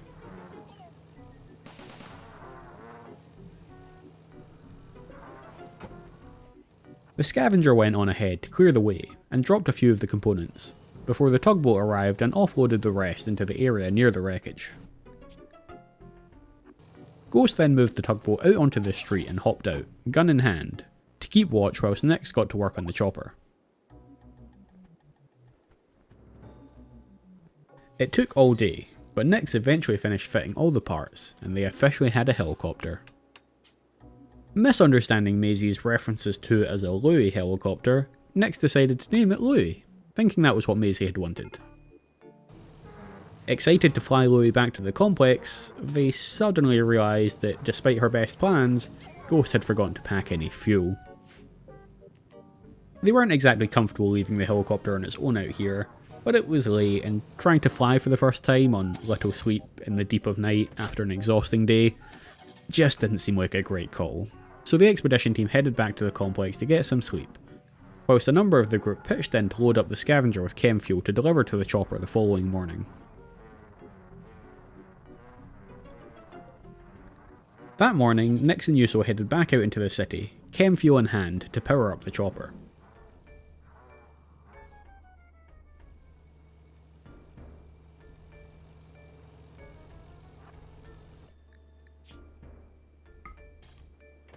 Whilst Nix hopped into the helicopter to get acquainted with the controls, Yuso raced the scavenger back to the complex, eager not to miss the inaugural touchdown of the Louis in the complex.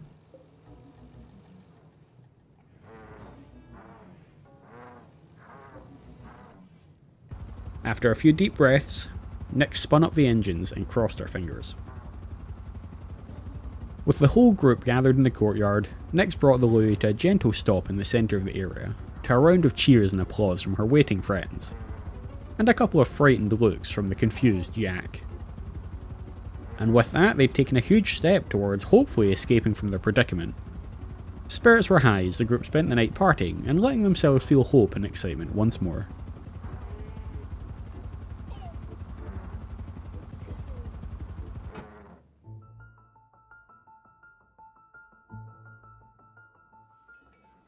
With the group having completed the Louis, they knew they could get started on the second helicopter, which should be enough to take them all to the ship. The group hoped to be able to make the journey during the winter, whilst the temperatures were low enough that the majority of the infected would be in a cold-induced stasis. It was already nearing the end of September, however, so with little over a month until spring came back around, they'd need to haul ass to get the second chopper finished. That morning, the group saw a drop pod land not far from the complex. It was unclear why there was such an abundance of drop pods raining down on the area, but what was clear was that the group should try their best to save the drop pod's occupant. As the most experienced in combat, Nix and Yuso set off into the streets, feeling quite confident that they knew where the drop pod had landed this time. They made their way to the landing site, just a single block from the complex. But it seems that despite their haste, they hadn't managed to get here in time. There was absolutely no traces of the pod's occupant, or even any sort of struggle. The infected had clearly gotten to them first, and dragged them into a dark room nearby to feast. Dejected by their failure, Yuso and Nix returned back to the complex. Not 4 hours later, that very same day, yet another drop pod landed in the city, this time landing perfectly in the centre of the complex's courtyard.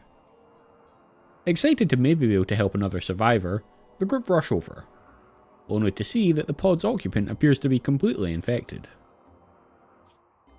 No one's quite clear on how an infected came to be in a drop pod heading for the surface, but they knew they had to handle it.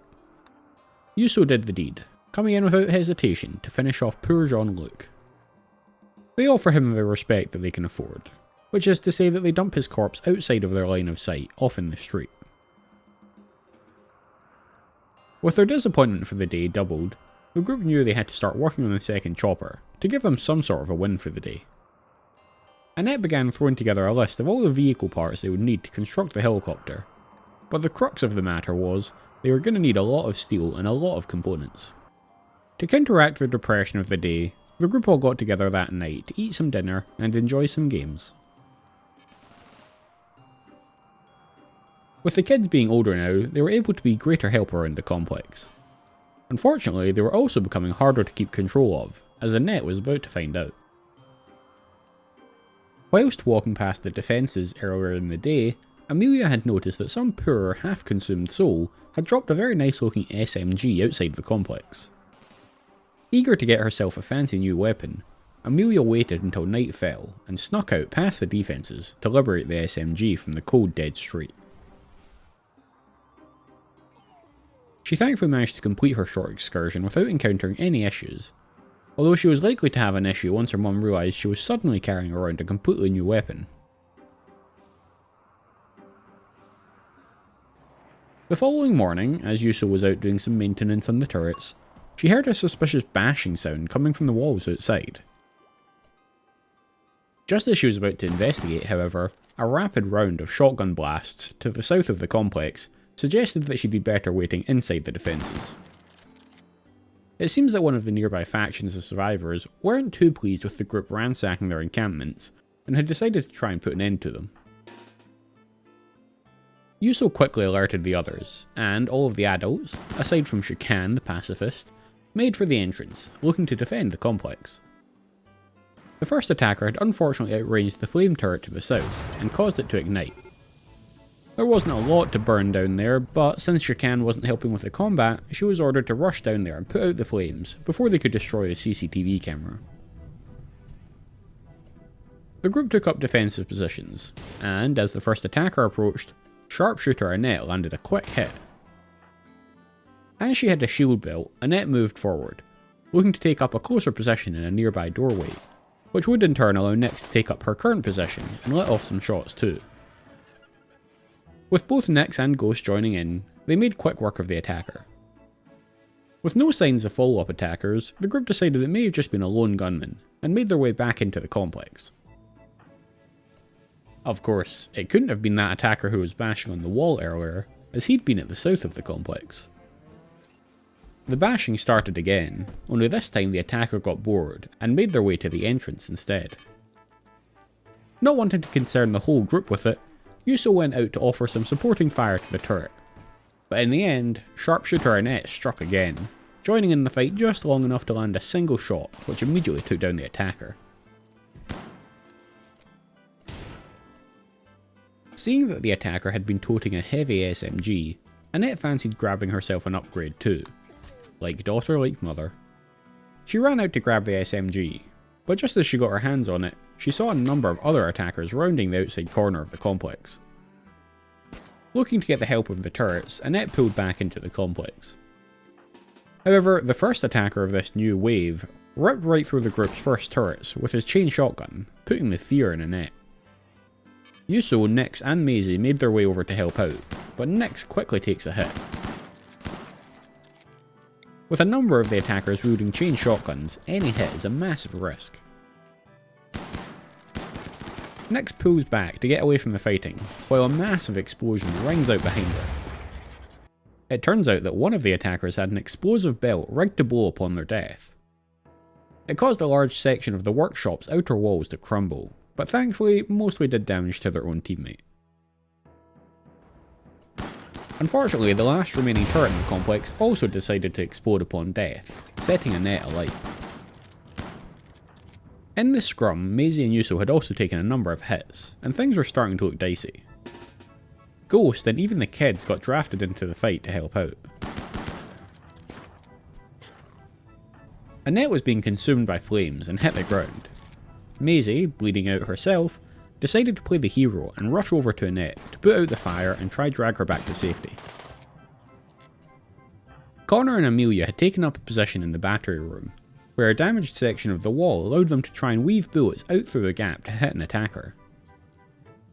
While Ghost ran to the workshop to tend to Yuso's wounds, the attackers outside proved that their aim was a lot better than that of the children, as they managed to thread a shotgun round through the wall and directly into Connor's shoulder, ripping his arm clean off.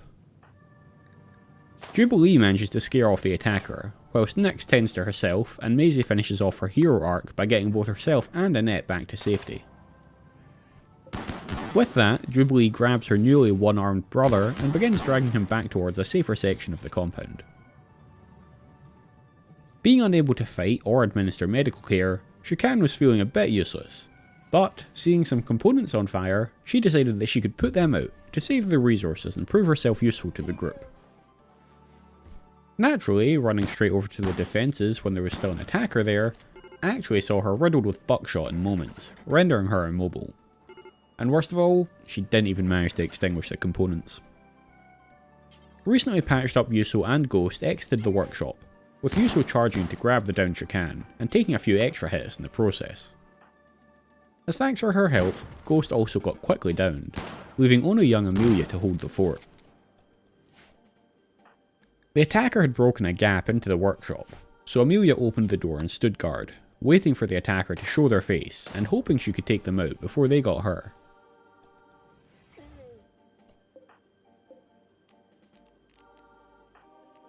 But the attack never came. Yuso came back to return the favour by saving Ghost this time, and still Amelia stood guard. Everyone was in a pretty bad way, but Maisie was tending to Connor whilst Nyx tended to herself. People were prioritised based on the blood they were losing. After tending to herself, Nyx moved on to tend to Shakan, and after she'd stabilised Connor, Maisie started tending to herself. Amelia was still standing guard at the workshop, but it seemed the attacker wasn't in there and wasn't coming back. They had sustained a fair amount of damage during the fight, and it's likely that at this point, blood loss had simply overcome them.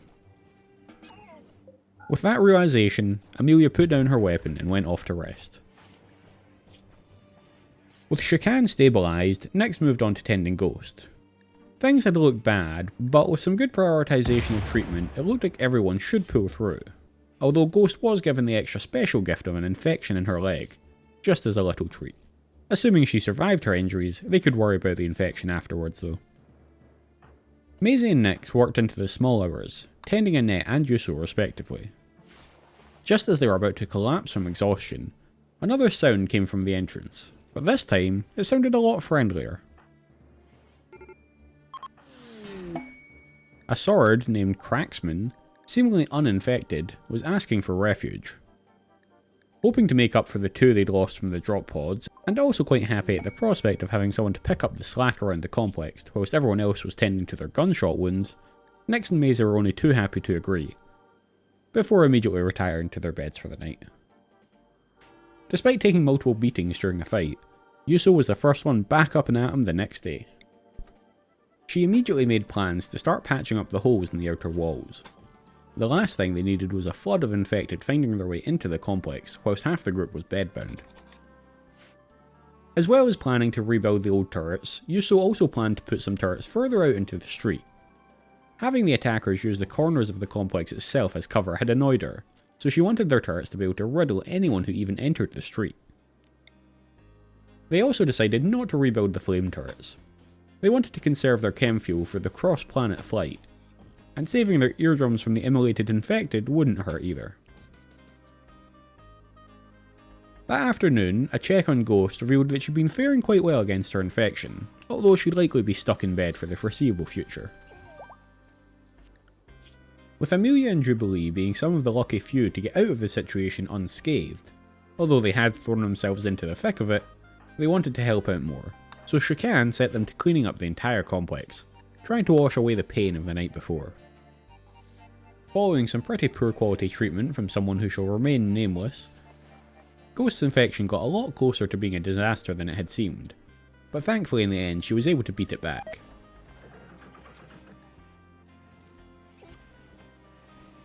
Having made it a priority, Nyx and Yuso were able to finish up the wall repairs the next morning, making the complex secure once more. With so many dead littering the entrance, Nyx and Yuso spent some time that afternoon shuffling them out of sight of the defences, just so that anyone looking out into the street didn't need to be greeted by the sight of a mountain of decaying corpses. With the quest for the second chopper completely expending the group's component supply, the expedition team were soon back out of the city on yet another mission, this time heading to an old biotech research lab, which they hoped would be overflowing with components for them to get their hands on.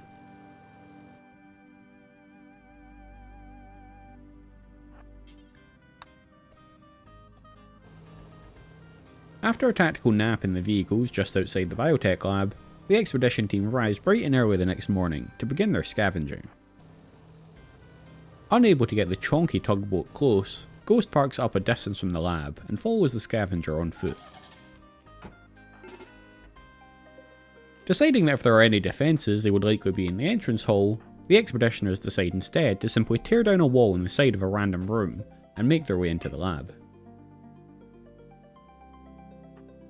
They begin pulling apart some of the equipment to see what they can get, but they are soon interrupted by the sound of people talking nearby. Concerned by the approaching voices, Nyx and Yuso jump back in the scavenger and head towards them.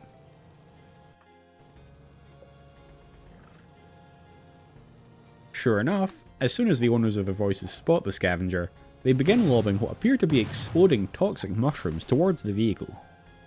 In return, Yuso lobs lead rounds at them from the turret. The scavenger doesn't have any air filtration systems, so Nyx has to work hard to keep the vehicle ahead of the constant stream of noxious gases being thrown their way. Thankfully, the attackers seem to be doing little actual damage to the scavenger, So after leading them on quite the chase, Yuso was finally able to bring down the last of them.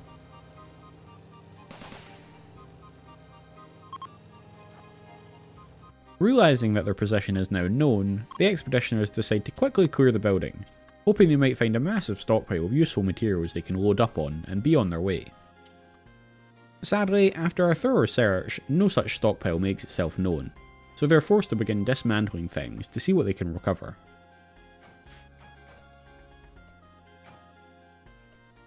Sadly, it seems as though the lab had a lot less to offer than the group had hoped. After a full day of dismantling, only broken up by the advances of an aggressive fox, they packed up a measly 10 components and 500 steel from their excursion. There were a number of steel slag chunks in the area, and given they had plenty of space left over in the vehicles, they decided to take a bunch of them back to the complex too. They'd require a fair bit of processing, but they should at least add to the steel stockpile. They arrived home the next evening. With Annette busy creating some warmer clothing for the kids, she left the welcoming committee job to Maisie this time.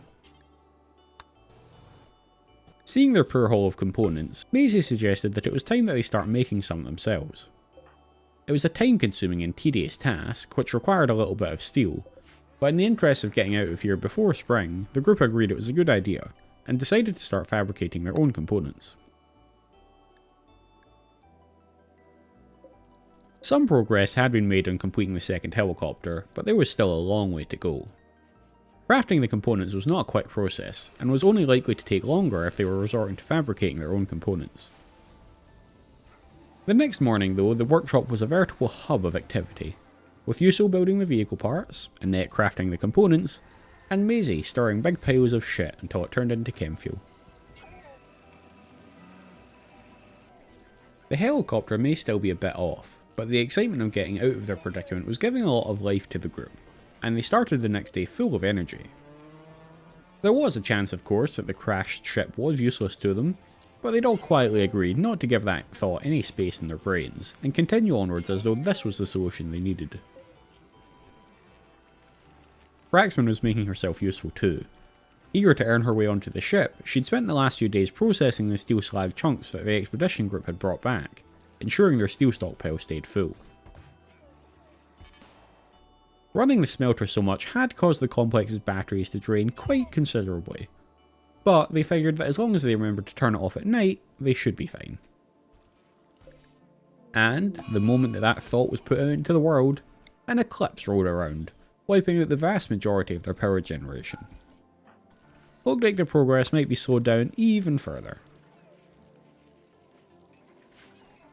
Even as the group dared to hope that maybe, just maybe, the wind turbine would be able to produce enough power to keep the workshop running, they were also hit with a solar flare, putting a swift end to any hopes of progress. It looks like it was going to be a long, dark afternoon.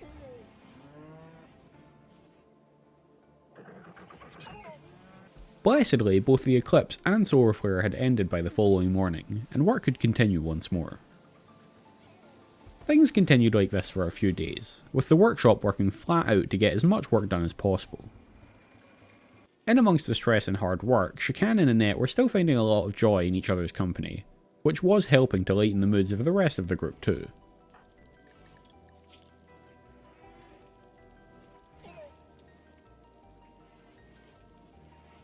Nyx couldn't help but feel they weren't going to make their end of winter deadline, and began eyeing up the possibility of another expedition. There was a steel mining worksite not too far from them, and although they had a healthy supply of steel, there was a good chance that advanced tech was utilised in the mine. Advanced tech that they could break down into components. The next day, Nyx convinced the rest of the group that it was worth the effort to venture out to the mining site, and so the expedition crew hopped into their vehicles once more. This time, Cracksman also joined Ghost in the tugboat. They figured that the more people they had to break down the equipment they find, the less time it would take them to return with their spoils. Arriving at the site early the next morning, after a cold night spent sleeping in their vehicles, the expeditioners slowly moved their vehicles closer. Spotting an exposed battery and solar panel, Ghost hopped out of the tugboat and riddled the battery with bullet holes until it was destroyed. Her hope was that this would sever the power to the site, and depower any turrets that might be waiting for them. The scavenger led the way further into the settlement, with Ghost and Craxton bringing up the rear on foot. It wasn't long before the residents began flooding out to confront the expeditioners, but as so many before them, they were met with a turret fire from the scavenger. One of the residents managed to get close enough to Ghost to take a few swings at her with an axe. But with the backup from Craxman and the scavenger, they went down before they could do too much damage. It didn't take long after that to clear out the remaining residents. And with that job done, Nyx and Yuso hopped out of the scavenger and the whole team began exploring. One of the first things they found was another room with some aggressive boars in it. Just who was training all of these defense boars for these settlements? The one upside to how many they'd encountered was that the expedition were quite adept at dealing with the beasts now.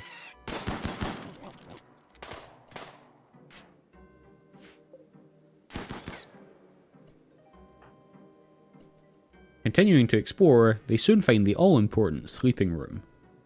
Claiming their beds for the night, they continue exploring. Next up, finding a large steel room packed with potatoes, herbal medicine, and a Mega Wolverine? Thankfully the Mega Wolverine seems less aggressive than the boar. Perhaps it had already filled up on the potatoes. In the interest of returning home with all of their limbs intact, the expedition decides to leave the Wolverine alone and continue exploring. They soon find another battery and solar panel, which should give them a nice bit of extra steel and components. With the area secured, they begin making plans for what to dismantle and get to work. Late that night, back at the complex, a group of traders arrive, and since they've invited themselves into the safety of the complex, Maisie decides to browse their wares. She quickly notices that they have a bionic arm for sale, and given that poor Connor just had one of his arms ripped off by a shotgun blast, she's determined to purchase it for him.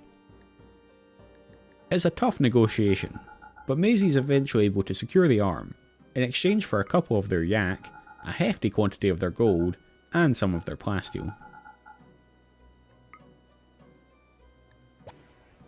As both the most experienced medic and Connor's mum, Annette takes it upon herself to try and attach the bionic arm the next morning. It was a pretty advanced process, but thankfully the arm came with attachment instructions included. So, with a little patience, she was able to successfully gift Connor his new and improved arm. Meanwhile, the expeditioners had spent the morning rounding up the last of their salvage and began loading onto the vehicles.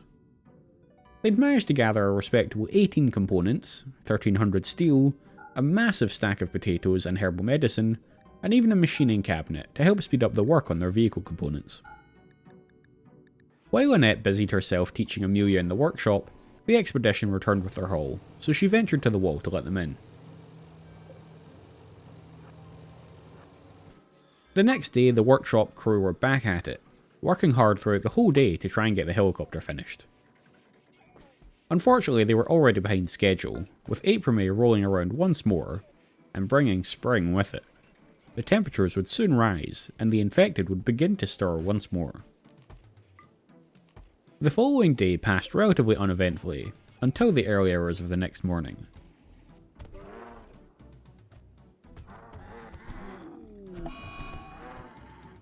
Following the sounds of distressed braying, the group found one of their yak dead, another severely injured, and a dead infected lying in the centre of the courtyard. Yuso ventured out, shotgun in hand, to investigate. There was no clear sign of how the infected had gained access to the complex, which was actually more concerning than if she'd found a massive hole in the wall. With no further information on what was going on, Yuso decided to patch up the yak and just ask everyone to be on high alert for a bit. There was no telling how the infected got in, or if another one was able to follow its path. With the kids growing older, their personalities were beginning to shine through even more. Amelia was becoming a very kind individual. Heavily influenced by her mother and Nyx, she was becoming quite passionate about both crafting and construction. Connor was continuing his love for academia, proving himself to be a very diligent student, although his interests lay primarily in studying how to build things, interact with people, and, more recently, perhaps due to his injury, an interest in gunmanship. Jubilee was still just a happy ball of positive energy, dashing around the complex chatting to people, and always looking for new ways to add a little artistry into everyone's lives. A few days passed with work slowly continuing on the new helicopter. With their steel stockpiles, they should have plenty to make all of the components for the helicopter. It was just a matter of time. With little else to do around the complex, aside from Yuso who was helping with the crafting, the expedition team decided to head out once more. There was a hunting site nearby, and although the group had already stockpiled a decent amount of pemmican, they had no idea what their journey held in store for them, so they certainly couldn't have too much food. They did hope they might find some additional components at the camp too, to speed up the build, but even if they only got some food, it would still be a victory. Just as the expedition team left the city, the turrets at the entrance of the complex came alive, ripping through a wandering infected, confirming their fears that the infected were becoming active once more.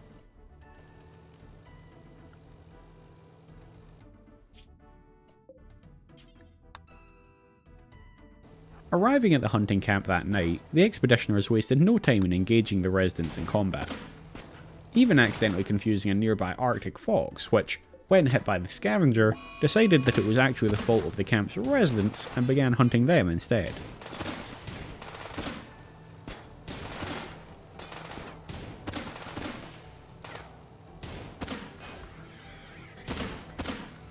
It didn't take long for the scavenger to completely dismantle the residents.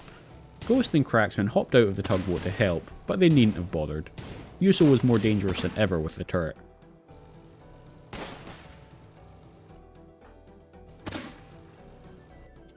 While Nyx and Cracksman began repairing the minor damage that had been done to the scavenger, Yuso began searching the area, eventually finding the beds of the people they'd murdered so that they could settle in and have a nice relaxing sleep. Looking around the next morning, there didn't seem to be a lot of value in the camp. Thinking that they might settle for just a pemmican and a handful of components, Yuso then spotted something that was so surprising she didn't understand how she'd overlooked it. Some of the walls of one of the rooms was made entirely of thick plasteel plating. They might not have an immediate use for the plasteel in the construction project, but it could be used to trade and barter and was worth a pretty penny. Assigning the expeditioners to dismantling the plasteel, Yuso also spotted a small crevice in some nearby rocks that she wanted to explore further. Nyx tore down some of the stones and revealed a plasteel auto door hidden in the hill. Tearing it apart to obtain both the plasteel and the components, she was shocked to find yet another plasteel door behind that. There was a slight fear that this was some sort of airlock for a dangerous facility. They found that whatever had been here seemed to have suffered from a cave-in a long time ago. Happy with the extra resources from the doors, they decided to call it a day, and packed up all the pemmican and plasteel and headed home. Arriving back in the early morning, the scavenger's turret was put to action once more, with a bunch of aggressive infected roaming the streets outside the complex. Yuso was more than capable of taking them down, but it was a concerning sight to see the infected being so active.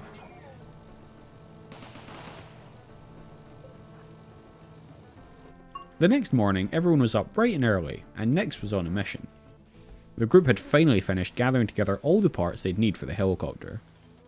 And, with the infected milling around outside, Nyx was determined to get them out of here, and worked through the day to assemble the second helicopter.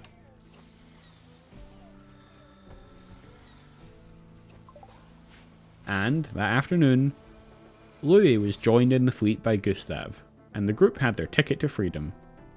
Or at least they really hoped so.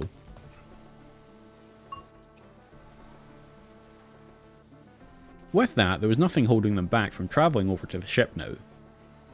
Not wanting to leave the yak to starve in the complex when winter rolled around again, but also not wanting to release them into the city just to be ripped apart by the infected, the group instead decided to kill off the entire herd. At least that way they could make sure it was done humanely. Plus, they could use the meat to create more pemmican for their journey. Both helicopters had full tanks of gas, but it was unclear how far that would carry them, and with the future so uncertain, the group elected to fill the cargo of each chopper with half of their remaining gas. That way they could stop and refill them if needed, or, in the worst case scenario, ensure that they could get back to the complex if the ship proved to be too damaged to recommission.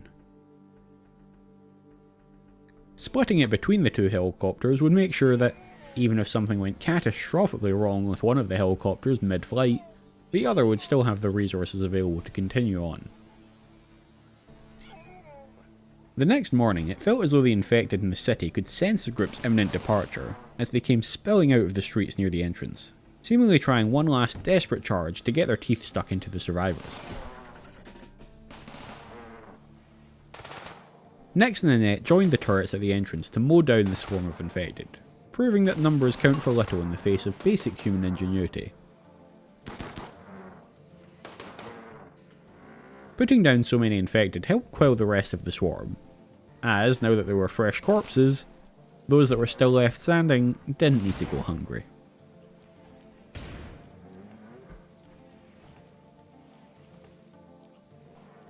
With so much chem fuel to load up, the simple act of walking from the chem fuel storage room through the workshop was adding a lot of time to their task. So much so that Yuso, in a fit of frustration, decided to simply tear down one of the walls of the chem fuel storage room, in order to give them a quicker path into loading the helicopters. By the end of the second day, they'd finally finished loading up the chem fuel and moved on to loading up the pemmican, along with any packaged survival meals they had.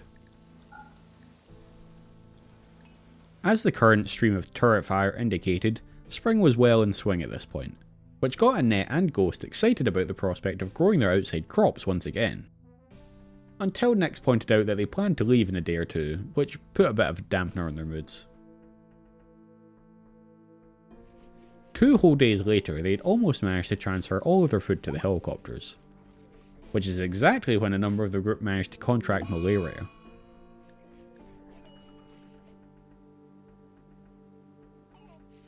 It seemed that, despite their best efforts, this world was determined to keep the group from leaving. With 5 of the adults falling sick, work would slow to a halt until they'd all recovered. Annette was unfortunately one of the unlucky ones who were afflicted, which meant she would need to try and tend to the others in between getting enough rest to ensure she also recovered. They had an okay stash of industrial medicine, and plenty of herbal medicine if it came to that, so Annette was somewhat confident that they could get through this without any casualties. Things slowed down a lot those days, although Yuso, Ghost and the kids tried their best to keep moving forward with the plans. With one of the helicopters fully loaded with food, Yuso began planning what else to take. They didn't want to take too much, but she figured that taking their gold, silver and jade might help if they find themselves needing to barter at some point along the way. Given their current woes, she also decided it was definitely a good idea to take some of their herbal medicine too, in case some other new illness besieges them along the way. The initial treatment of the sick seems to have gone okay. Maisie, Nick, Shakan and Cracksman were all very barely beating their infections, whilst Annette was lagging behind them a little. It turns out that it's quite hard to tend to yourself when you're already ill. Thankfully, she seemed to have learned from her first attempt, and did a much better job the next time around.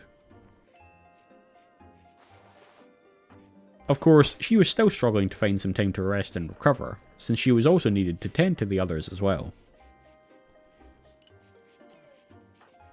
Annette's rounds the next day showed that most of the group were beating their illness, if only by a little.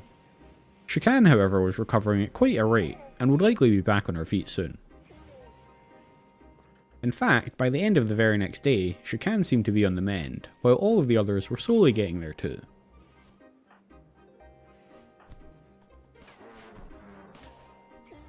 By the next day, the group were mostly back on their feet, and ready to continue their preparations. The last step of which was to uninstall the turrets around the complex. They didn't know what awaited them at the crash site, but even if the ship was repairable, it would likely take a bit of work, and they'd need the turrets to help keep them protected while they repair it. They'd also loaded Gustav with enough components and steel to build a solar panel and a battery, in order to power the turrets if needed.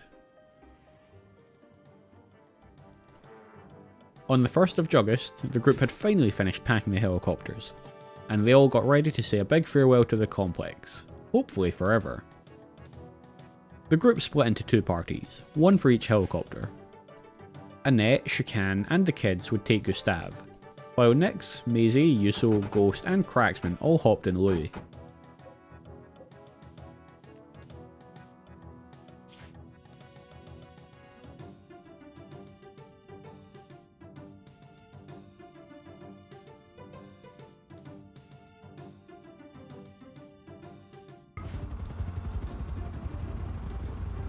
And with their route planned in, they rose into the air, bidding farewell to the complex and all it had done for them. They also shared a special, heartfelt farewell to the scavenger and the tugboat, which had done so much for them. Now, it was time to discover their future.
Landing at the site, the group were encouraged to find a large, mostly intact ship. It had clearly taken a bit of damage, but they were hopeful it could be repaired. Annette, Maisie, Nix and Yuso all approached the airlock, leaving the others over by the helicopters to look after the children whilst they tried to gain access to the ship.